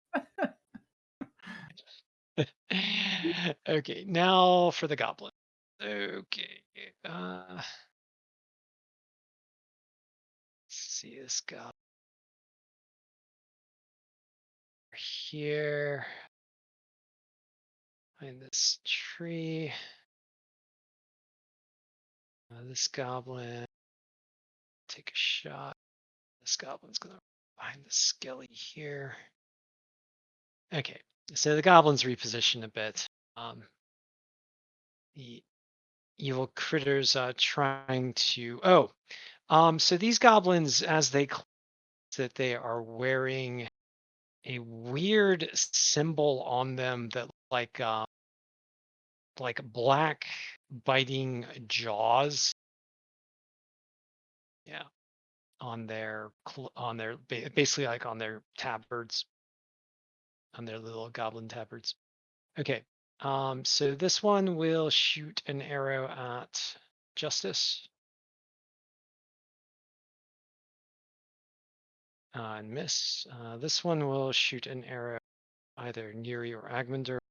So Neri will be 1, Agmundr 2, Agmundr. They like you. Oh my goodness. All right. Oh, for another 3. And then the last one will shoot at the paladin or at Amuriel. So Amuriel will 2.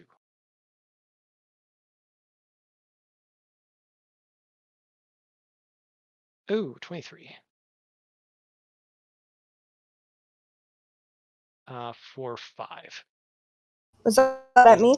That was at you there. Looks like you took.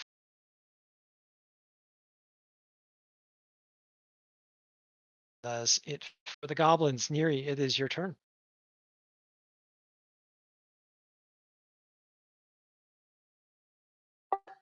Let's see. Who hits the hardest? All of them. Honestly. Let's see. And you still. Nope. I'm out of everything except for viciously mocking someone. They're immune to poison. Oh wait, I can poisonify goblins. Hold up. That's exciting. I'm going to poison spray this goblin. All right. So what are they rolling? Constitution saves? Yes, for one whole poison. Okay. He fails. He gets poisoned in the face. That's great. Oh, I'm also going to be right next to him. I feel like that's a Okay. good move for an archer. Yep, that's it. All right. Yeah, he's gonna have to drop his bow and go after you with his dagger. All right, and that'll be all for Neri. Yep, sadly. The Skellies. Okay, the Skelly draws his sword and moves forward here. The Skelly will continue to Amuriel. All right, so we'll start with the one attacking Amuriel. Ooh, that's a crit.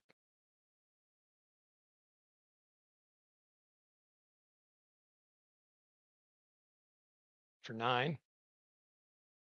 The Skelly attacks Slayde.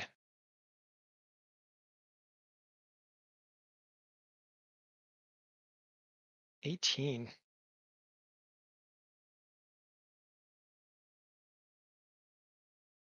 For 7. And this Skelly will attack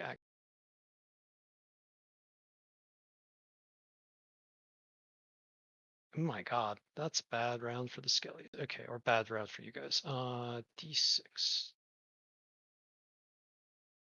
And 7 damage to Agmundr. And it is Amuriel's.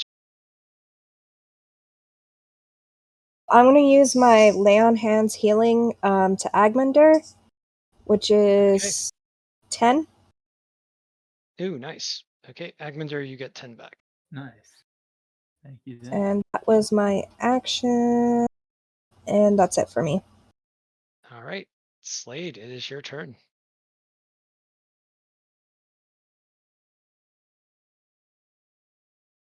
All right, roll the hit with advantage. Did you crit on roll 2 ones? Oh my god. All right, so he is even more messed up. Anything else from Slayde? Okay, so arrow will cause him to have disadvantage. And okay.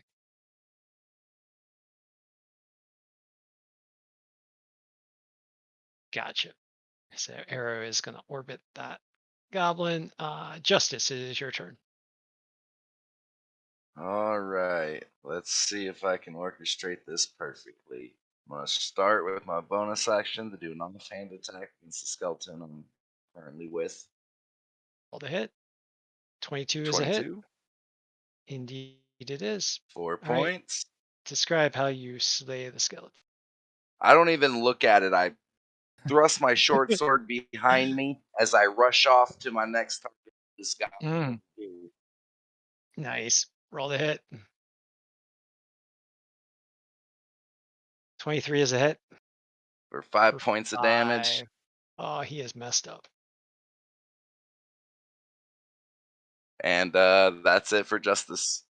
All right, Agmundr, you have been brought back again by your companions. I'm going to do Toll the Dead again on this zombie here who's at 13. Okay, Good one here. I'll roll a save for him. Looks like he saved. Okay. He's a tough zombie. Oh man. Jeez. I think that's it. Let me see here. I'll tell you what. Let me go ahead and let's see here. Sorry, one moment. Goblins are gonna get another turn. This is healing. We're within 60 feet. Okay. Gonna healing word Neri. Yeah. Yeah, I am. Okay. Roll a die 4, add 3, I believe. Yeah. Yeah. All right, Neri, you get 5 back.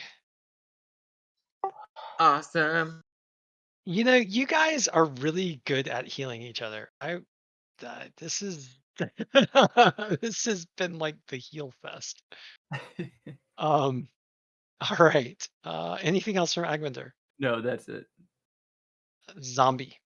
We have one zombie left. He is going after. He's Mhm. and he rolls a 14 and misses. Okay. So we move on to goblins. I'll start with a goblin that's being harassed over here. Will he attack? Yeah, he's getting harassed by this eagle or hawk. Yeah, hawk arrow, and he draws his dagger and attack.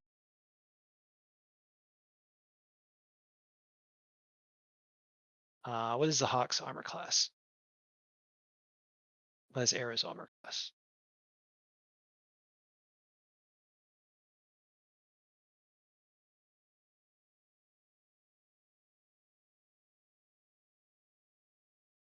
I'm surprised Joe's not watching. This is actually a pretty intense combat. All right, so the goblin misses arrow, and moving on, goblin here. Wow, this flank. Yeah. He is going to move over to here and shoot another arrow at Agmundr. Ooh.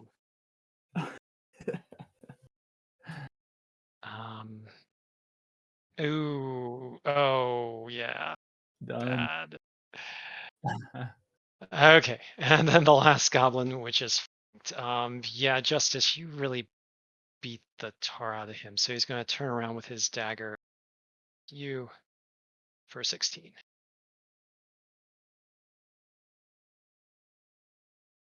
Does a 16 hit you there, Justice?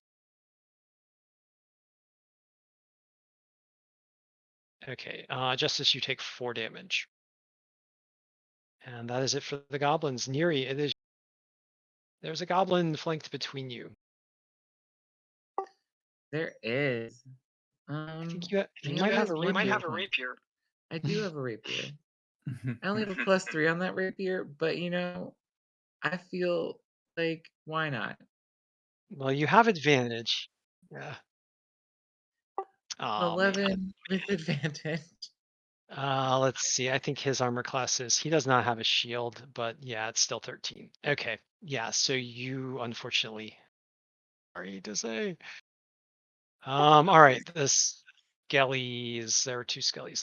All right, one steps over here and is going to attack Amuriel for 12 and misses, and this other one is going to Slayde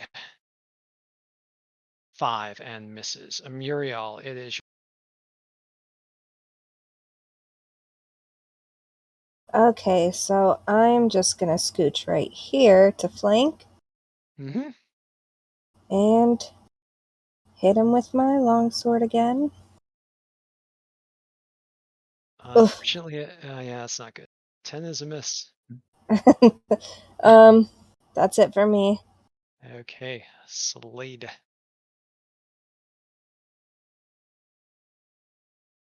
Mhm.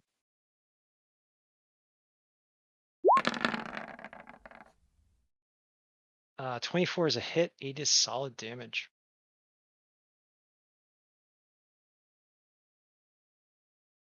Okay.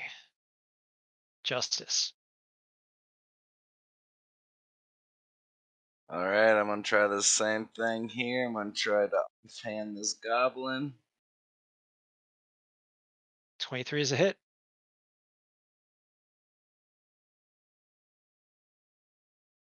All right. And I just Describe how you slay that goblin.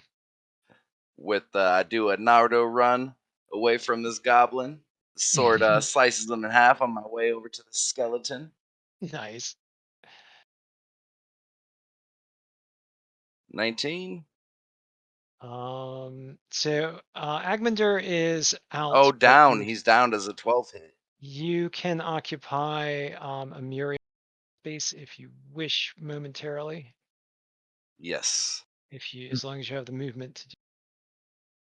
Yeah, sure do. Okay.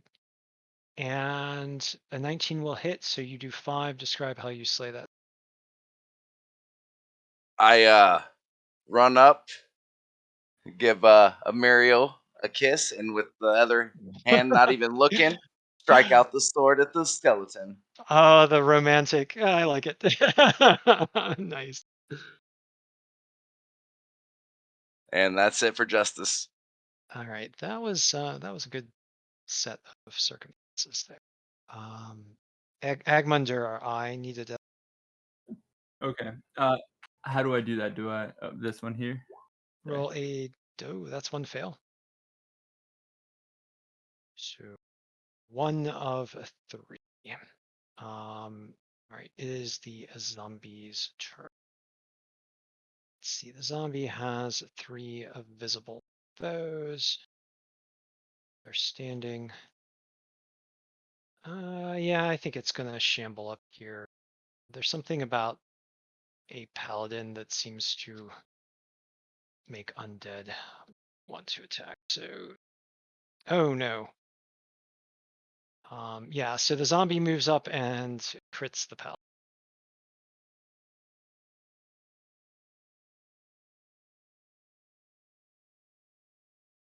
Oh, but only for 4. Oh, that was lucky. Well, unlucky on the crit, but lucky on the damage. And then the goblin, I think we only have 1 goblin left, right? No, there's 2 goblins. Okay. So this goblin will continue to attack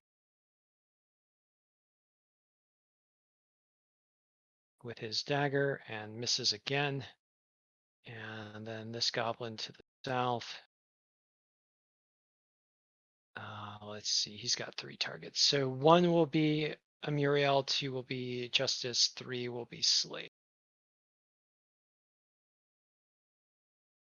Justice. And misses. All right, so that is it for the goblins and zombies. Neri, it is your.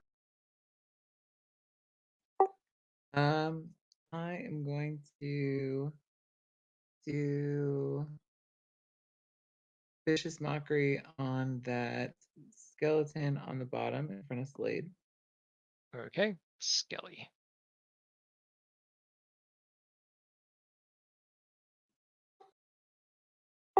You know what? It could help. I don't know. We'll see. He fails, and he is now at disadvantage. Hey, there you And go. he takes 1 damage. Let me put a dot on him.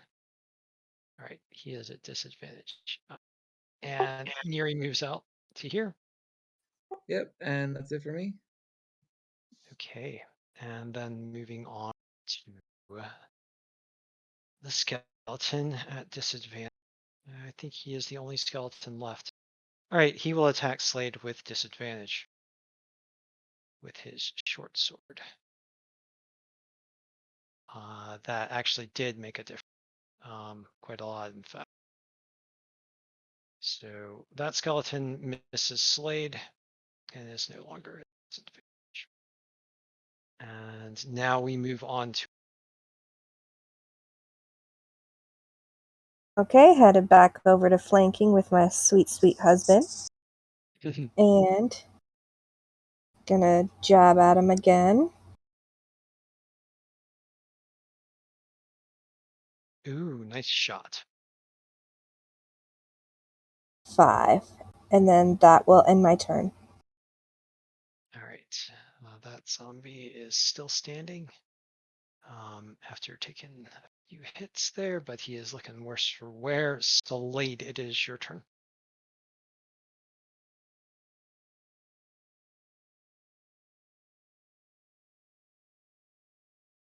Did we lose?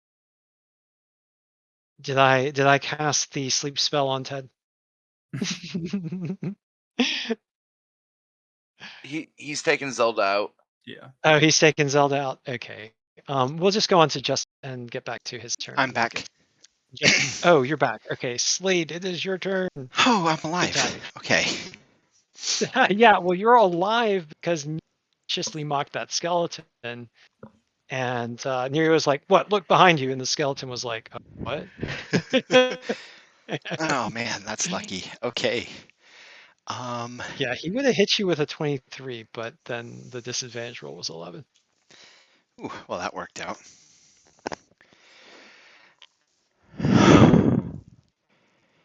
Let's see. I can't move away from that skeleton without getting hit.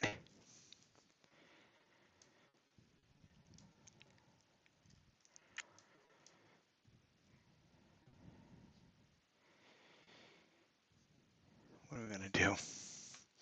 I guess I'm gonna have to hit him. All right, roll to hit.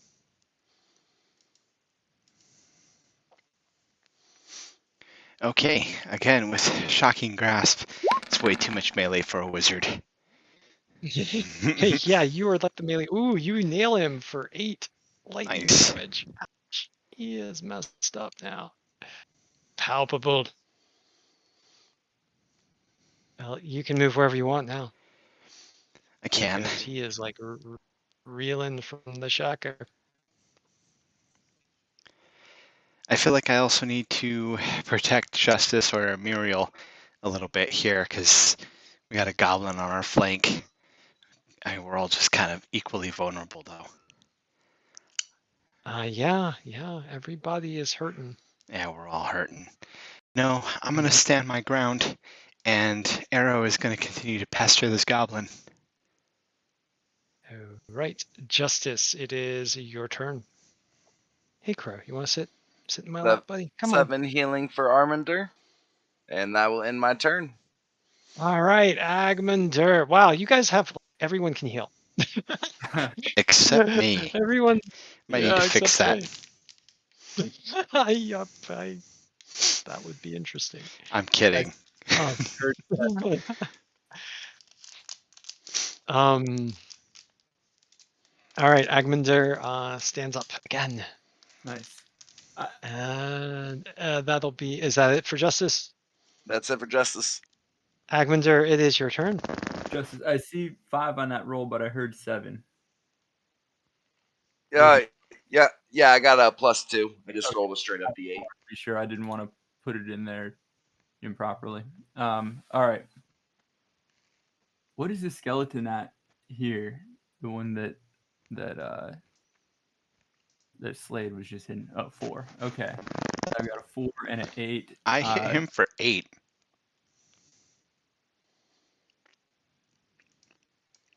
So Did he only have 1 damage before? Was he at 12? He was at 12, yeah. Weird. He got viciously mocked for 1. Mm-hmm. All right, then I think I'm going to cast cantrip Word of Radiance. Ooh. And that affects creatures within 5 feet. Each Mhm. creature of your choice that I can see must succeed on a Constitution saving throw, or take Okay. 1d6 radiant. All right, we'll start with the zombie.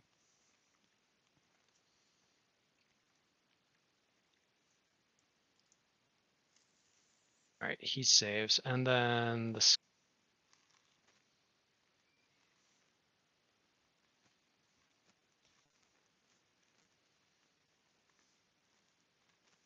he fails. Go ahead and roll your radiant damage.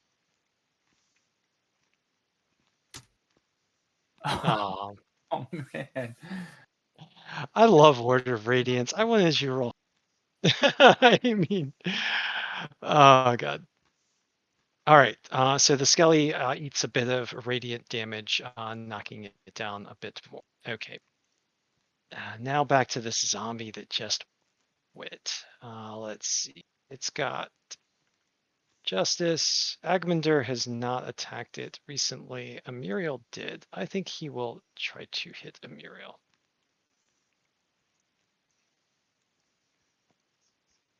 17 will miss against that +1 chainmail. So protected by the magical chainmail. Yeah, zombie hell. Moving on to the goblins. We'll start with the goblin fighting with arrow. And the goblin can't get any joy against arrow. That hawk is just swooping around him and harassing the hell out of him. Okay. This goblin, however, has been very deadly. All right, and he has 4 targets again. So Amuriel will be actually he won't attack Justice because Justice is behind Agmundr. So Amuriel, Agmundr, or die 3. Agmundr again. Wow. All right. Surprise. 14 it will miss you. Yeah, these guys have really gone after you. They have totally gone after you. All right, Neri, it is your turn. Oh, I am poison spraying a bitch. Okay, so that is 10 feet up.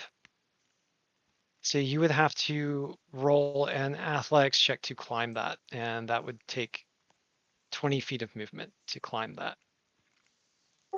Can I do it from there? It is 10 feet up. What is the range on poison spray? I think 10 it's feet. 10 feet. Sure, why not? All right. I love you sometimes, Rob. I do. All right, let's see. All right, little damage ish, All right. almost. Good damage. Ah. But you know what? That's fine. That's Oh, fine. actually, he didn't have a +1 con, but still a 16 would have made it. I'm sorry. Oh, it's cool. I tried. That's all that matters. Yeah. I rooted for you, but my dice don't like players, apparently. Okay. Anything else from Neri? No, just a defeated look. Just a very upset, defeated look. But that's it. Okay. Skelly. He will see. Yeah, he'll attack Slayde. He got shocked. Ooh, 23. Oh, well, fuck. Yep, I'm down. For 6.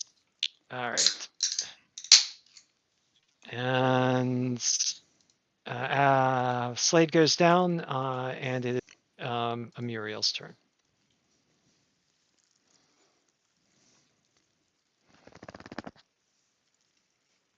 I got nothing else but an attack on this guy. Roll to hit. 17 is a hit. Nice. Ooh, okay, so let's see. I got DC 16. And he goes down. Go ahead and describe how you zombie. Stabbed him in the tummy, and then stuff started falling out, and it just kept coming out and coming out, and I started like puking in my mouth a little bit, but I held it. Okay. Yep. Yep. And that made the difference. So yeah, and he goes down with a loud thud amongst all his stuff. Anything else from Amuriel? I'm just gonna move there and end it. All right, Slayde, I need a death save. Nice, got a success there. Justice. Unfortunately, Slayde does not grant flanking, but you can do the same thing you did the last time. You can temporarily take Muriel's space and get flanking. Or Agmundr's, yeah.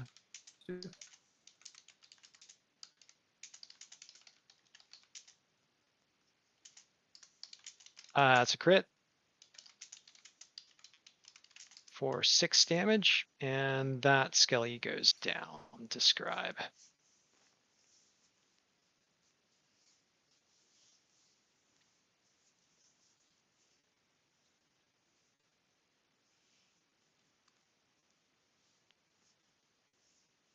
I don't know what's going on with the dice. That is weird. I have the dice rolling turned on so that when I when I roll dice, it rolls it on the virtual tabletop. So if you're watching on the stream, you look at the die 20 that's sitting there, and it's got a 3 on its face, but it's a 13 is what's in the chat log for what I actually rolled. Roll 20 is having trouble. Yep, and my Nice. it's been off a lot tonight as to what it shows and what's in chat. Oh, that is odd.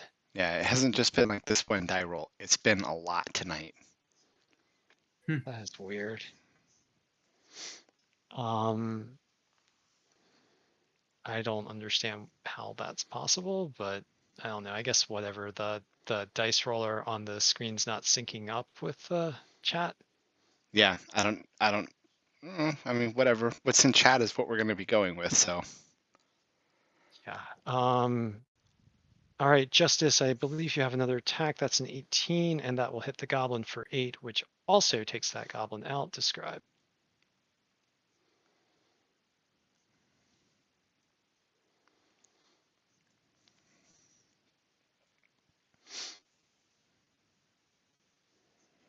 Or if you do not wish to describe, we can carry on.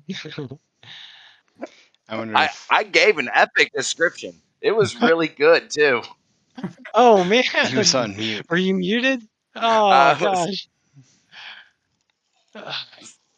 So man, that means you didn't even get to hear the kiss thing with Armando, because I described.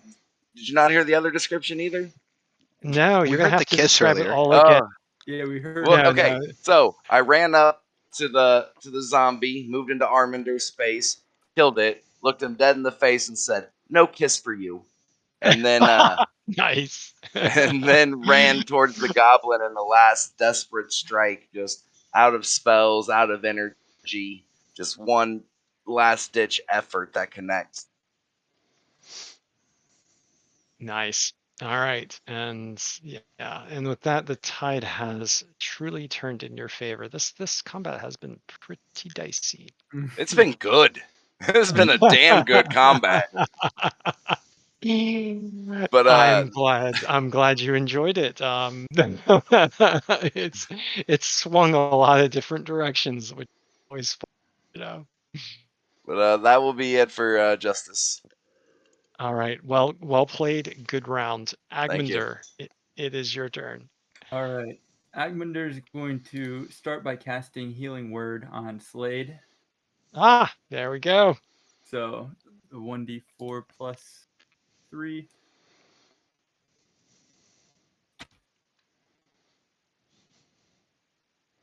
All right, 6, and you're back, Slayde. Nice. Yeah. And then let's see, how far away am I from this goblin already? Oops.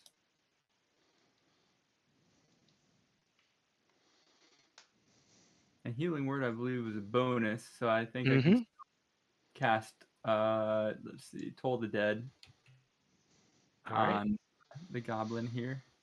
All right, I owe you a wisdom save. He fails. Roll a die 12. Or I'm sorry, this one's not damaged. Roll a die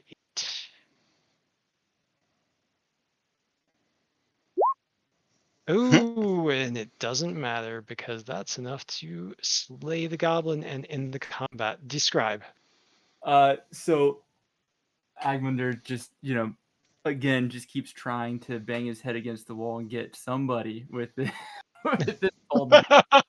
and finally he's able to convince this little goblin that death is near, and it scares him so immensely.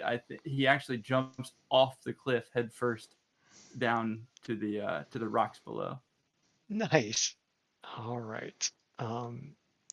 So you have been diverted somehow. You did not, unfortunately, incapacitate VG Blasty or slay him. He got away. So you don't know exactly how you did see that he was wielding a deep shard material, and that he had a mirror in the other. You don't know what either of those things did. You did also, however, defeat a large number of undead, which seem to, be oddly coordinating with this PKer, and then this group of goblins as well. And undead and goblins don't really seem quite right to you either. The goblins are wearing a symbol, like a shadowy mouth, like a large fanged, like biting mouth on their tabards. These monsters though do drop some treasure, and so I had that in. Actually, yeah, I'll just write that into chat for you guys. So the goblins had.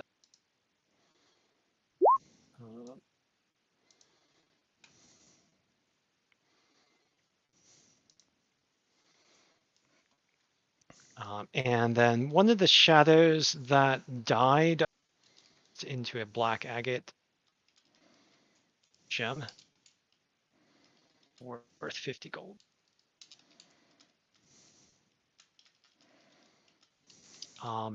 The goblins, serviceable weapons on the goblins, they had short bows, but only one appears to be serviceable.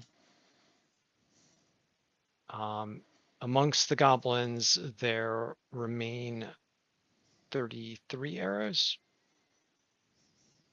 And each of the goblins do have a serviceable dagger. So there are 3 daggers.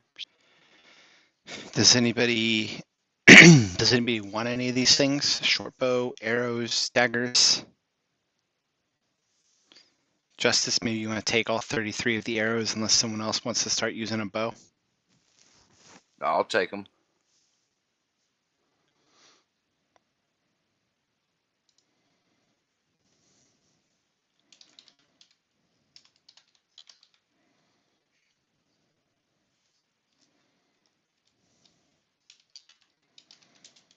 Anybody need a dagger? I don't. I mean, I'll always take daggers. Why don't you take all 3 of them? Okay.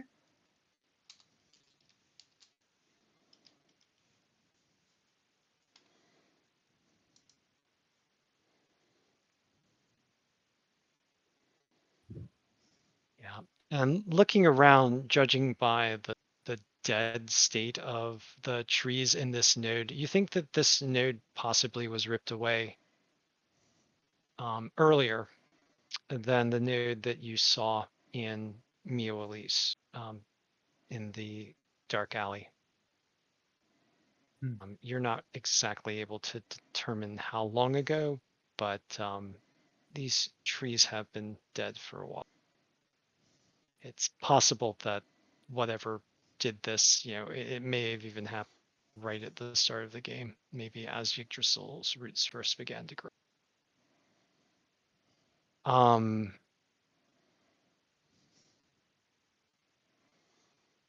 What do you guys wish to do now? Can we teleport back? You can try. Oh shit! I don't. Let's eat a ration real quick here and take a short rest, guys. Spend hit dice and things like that before we try teleporting again, because that sucked. Mm-hmm.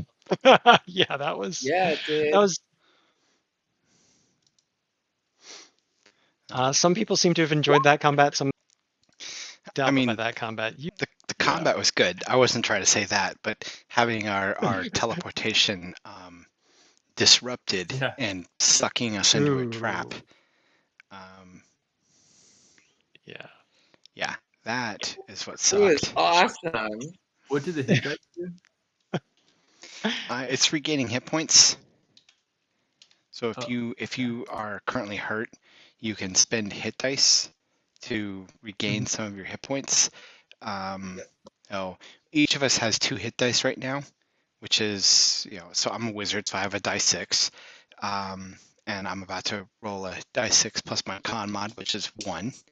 And so spending that, I regain 3 hit points, which is not enough. So I'm going to go ahead and spend my second one. Got a die 6. Oh, for Song of Huh? Rest? Yes. Oh, so I didn't need to spend both my hit dice. I only spent 1. And that would regain 9, but I only needed 6. So I'm back at full hit points after spending 1 hit dice. Okay. Okay. And then when we take a long rest, you regain half of your hit dice rounded up back. Is it rounded up or was it rounded down?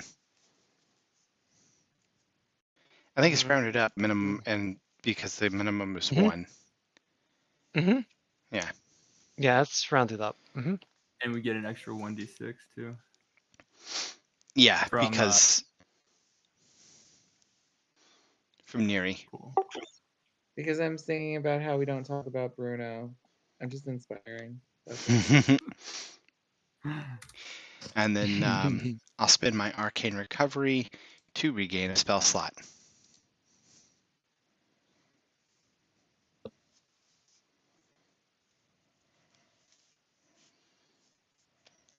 Nice. Did we Yeah, take a short rest? Is that right? Are we good to take that short rest, Rob? Yes, indeed. So you take the short rest, and you are not further accosted.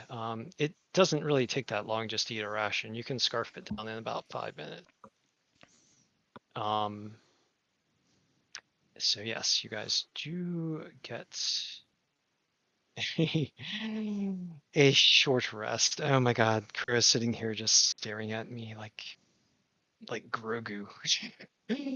All right. Oh, you're my little Grogu, aren't you, dude? You're my co-DM. Okay. So I am noting experience points for the ambush in node. So we'll call this node ambush by kills for lulls.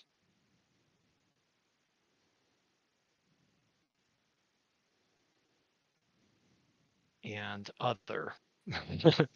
Because clearly they were teaming up with. And let's see, 150 experience points for the skellies, 200 for the shadows. So that's 600 total once I add the zombies and goblin. 750. 850 divided by 5.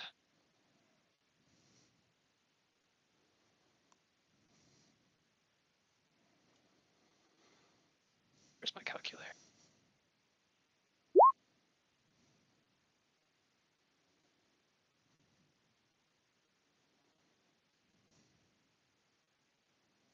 All right, so 170 experience points. So you guys are at 592. So close, but so far. Mm-hmm.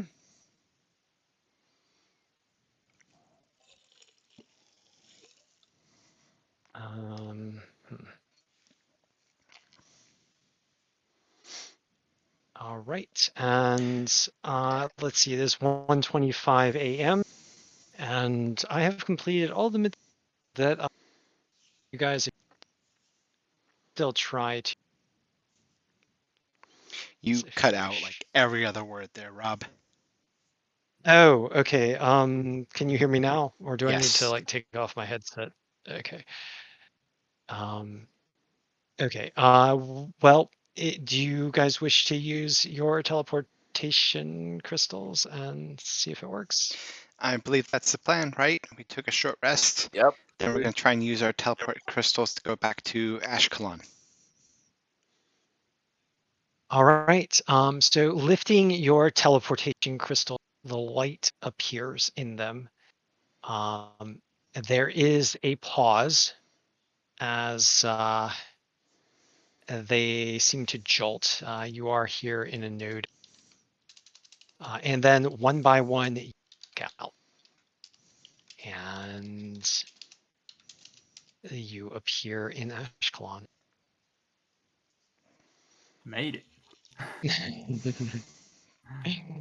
Yep. All right. Maybe we want to spend our gold to take a long rest after that too, guys. Yeah, absolutely. Yeah. All right. Now, everyone, when you return to Ashkelon, go ahead and roll just a straight die 20. You cut out again, Rob. So as you appear in, can you hear me now? Mhm. Yes. As you appear in the teleportation gateway at Ashkelon, go ahead and roll a die 20.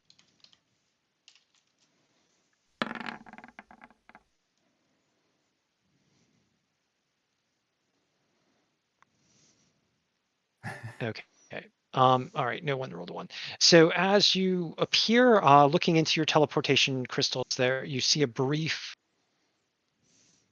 flash of darkness in your teleportation crystal, but then it quickly fades. All right, and you are in Ash.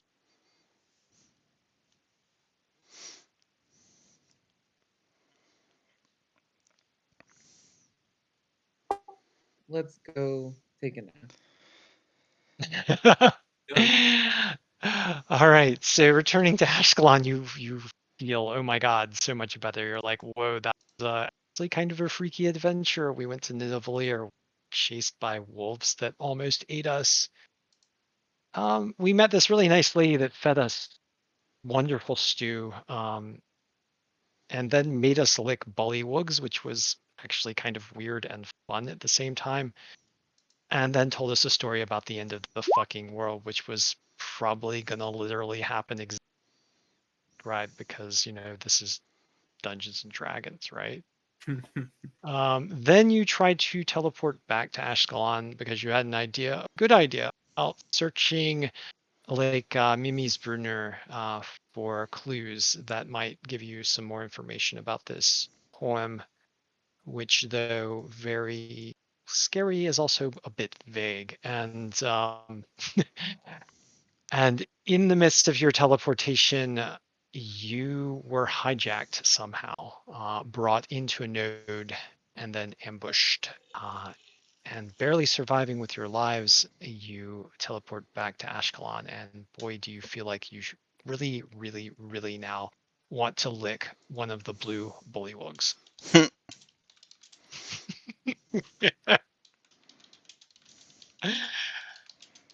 All right. So, is there anything that we on as we? You're cutting out again, Rob. Oh darn it! Can you hear me now? Mhm. I'm just. You know what? We are gonna get rid of the headphones. Wait one. All right. Can you guys hear me? Yes. Yeah. Okay. Yeah. For some reason. Oh, I think my battery. That's why I'm cutting out. We have played for what? 4.5 hours. Okay. All right. So is there anything you guys Ashkelon as we wrap up?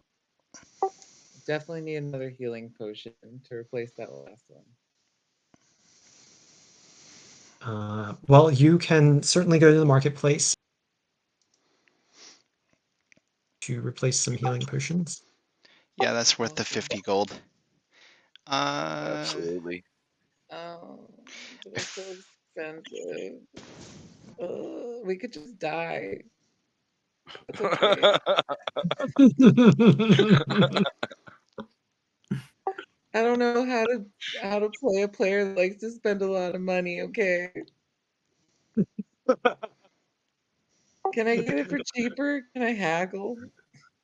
Hey, Chauncey, I think you and I both updated the gold at the same time, and then there ended up being a mistake because we both updated currency. It should be 15 gold because we went up to 20, and then I subtracted 5 for the hotel thing. Okay, So yep, I follow in answer now. to your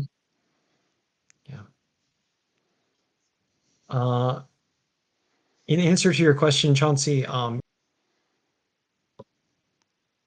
in the Emporium, but the marketplace, the prices are. Is that correct, Ted? I'm pretty sure that's correct. Yeah. Okay. Wherever I can get a discount. That's all I want to know. That's where we should go. So in the Emporium, they're just.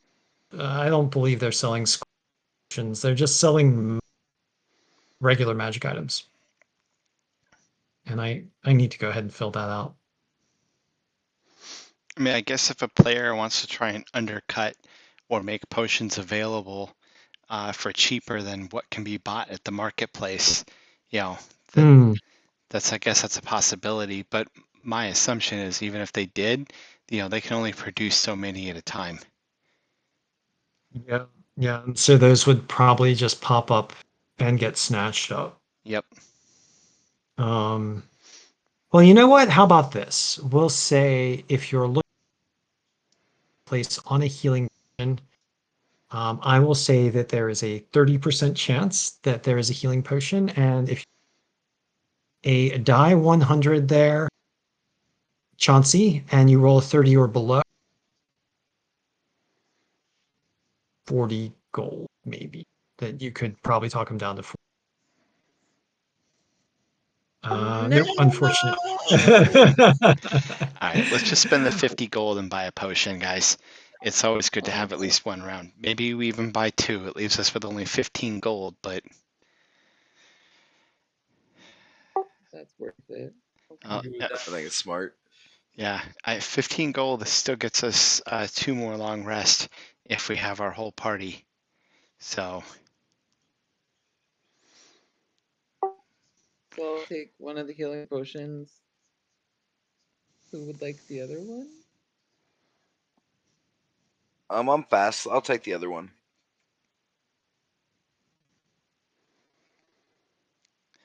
and we still have 100 gold pieces worth in gems. And we've got the pearl, but we're going to keep that there because that's for identify. Oh. But we've got 100 gold pieces in gems that we can sell too if we find that we need it. Yeah, I got a bunch of random stuff too. We're set. Okay, Chelsea, are you removing our 10 platinum? Yes, I will. Okay.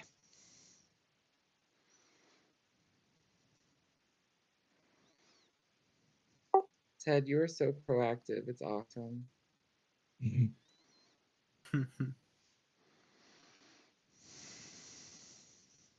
Yeah, Ted is an awesome team player. So, let's see, rations. So we used one of our rations, right? So I gotta take that away. Yep. Everybody, when we took a short rest, if you took a short rest, you needed to spend a ration. Well, so speaking of, while we're here, is anybody low on rations such that we should buy more? I don't know what low is, but I have 9. I have 8. Okay, then I'm good. I have 4. You should buy more. I'm a light eater. Let's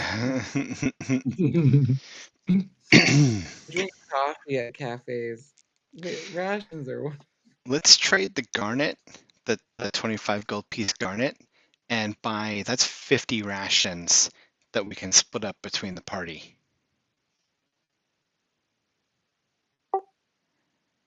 That sounds like a good idea. All right. And so for the moment, everybody just take 10.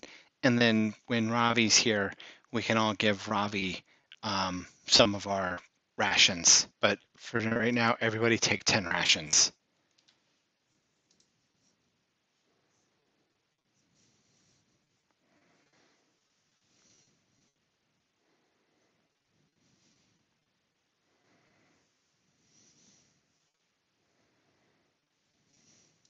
Oh, and I should put you guys in Ashkelon.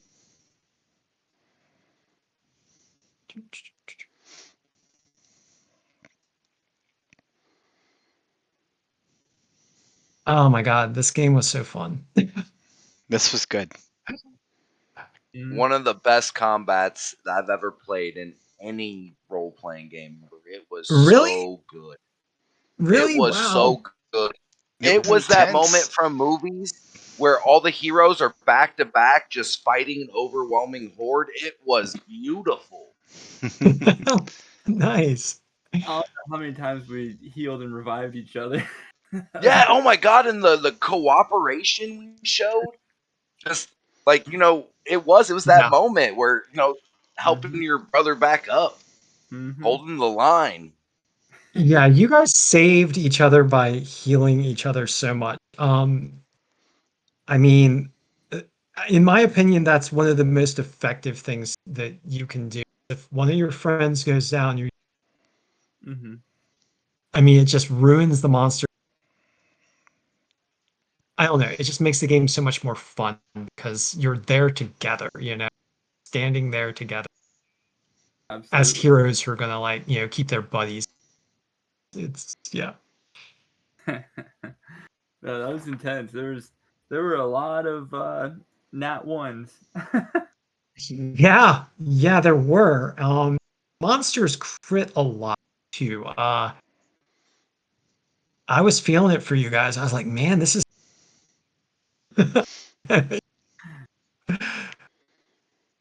Fun. but I And mean, you I do a want to have that great job. realism. Go ahead. I was just saying, as a dungeon master, you do a great job of putting us in these crazy situations, but I never feel like you're against us. And it's really cool. I like how you do that.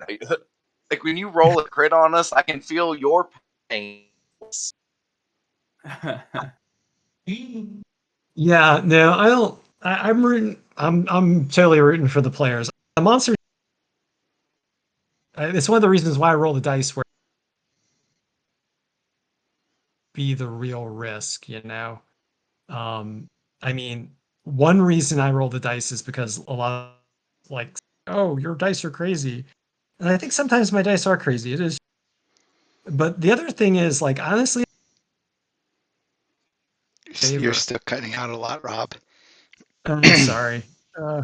I guess that did not help. Here, maybe if I unplug. Any is this any better? It seems so for right now. Yeah. But yeah, it was what I was saying though was that if Nope, I not better. not better. Okay. I don't know what to do. um yeah, well, I root for you guys. I'll just say that. Oh man, that was awesome. When is the next one? Do we have that scheduled so I can put it on my calendar? It should be. Let me take a look at the calendar real quick because I put the calendar out through March. So our next session of Battlestorm Online is on March 4th Excellent. for Ragnarok. March 4th. Okay. How is that 3 weeks? That is 3 weeks. Oh, that'll give me more time to prep. And so the next thing you guys want to do is to Mimi's Brunner. Yeah, so we got 2 safe zones that we need to hop through. Pick up a quest here for searching for lost sheep that we'll probably ignore, and then make our way to Yggdrasil here. There's a quest there that well, we've got 3 weeks on our calendar here, Rob. So you'll learn about this quest pretty soon here because Morgan's about to get it. Oh, Oh, It's- Morgan's about to get it. yeah. Well, I mean, it's probably not a quest that we're gonna follow up on because it goes into the roots of Yggdrasil dungeon. So that's probably not one we're gonna do. But it's a quest that's there. Yeah, I don't know. Carry over quests from your game? I mean, Should I? if you want to, but there's the welcome quest and all of that but those are just like the initial starting quests, and we skipped and didn't even do anything other than the gather your party and that kind of stuff. But we didn't go fight the Shadow Demon or the Lamia, or take on the other quest. But at this point, like our group would know, or at least Slayde would know from interviewing people. Maybe some of the others would know that the challenge rating 4 monster that was leading the goblins of Nidavellir, for the quest there was a Barghest, for example. And in Dennis Emerus, it's a Banshee.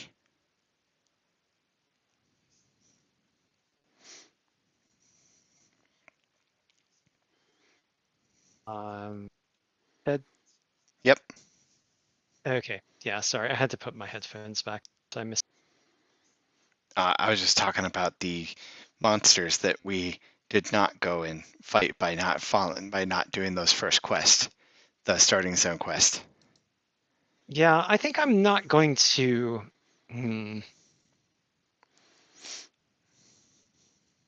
I guess you guys could do some of those, but Ruby's going to give you a real hard time if you do.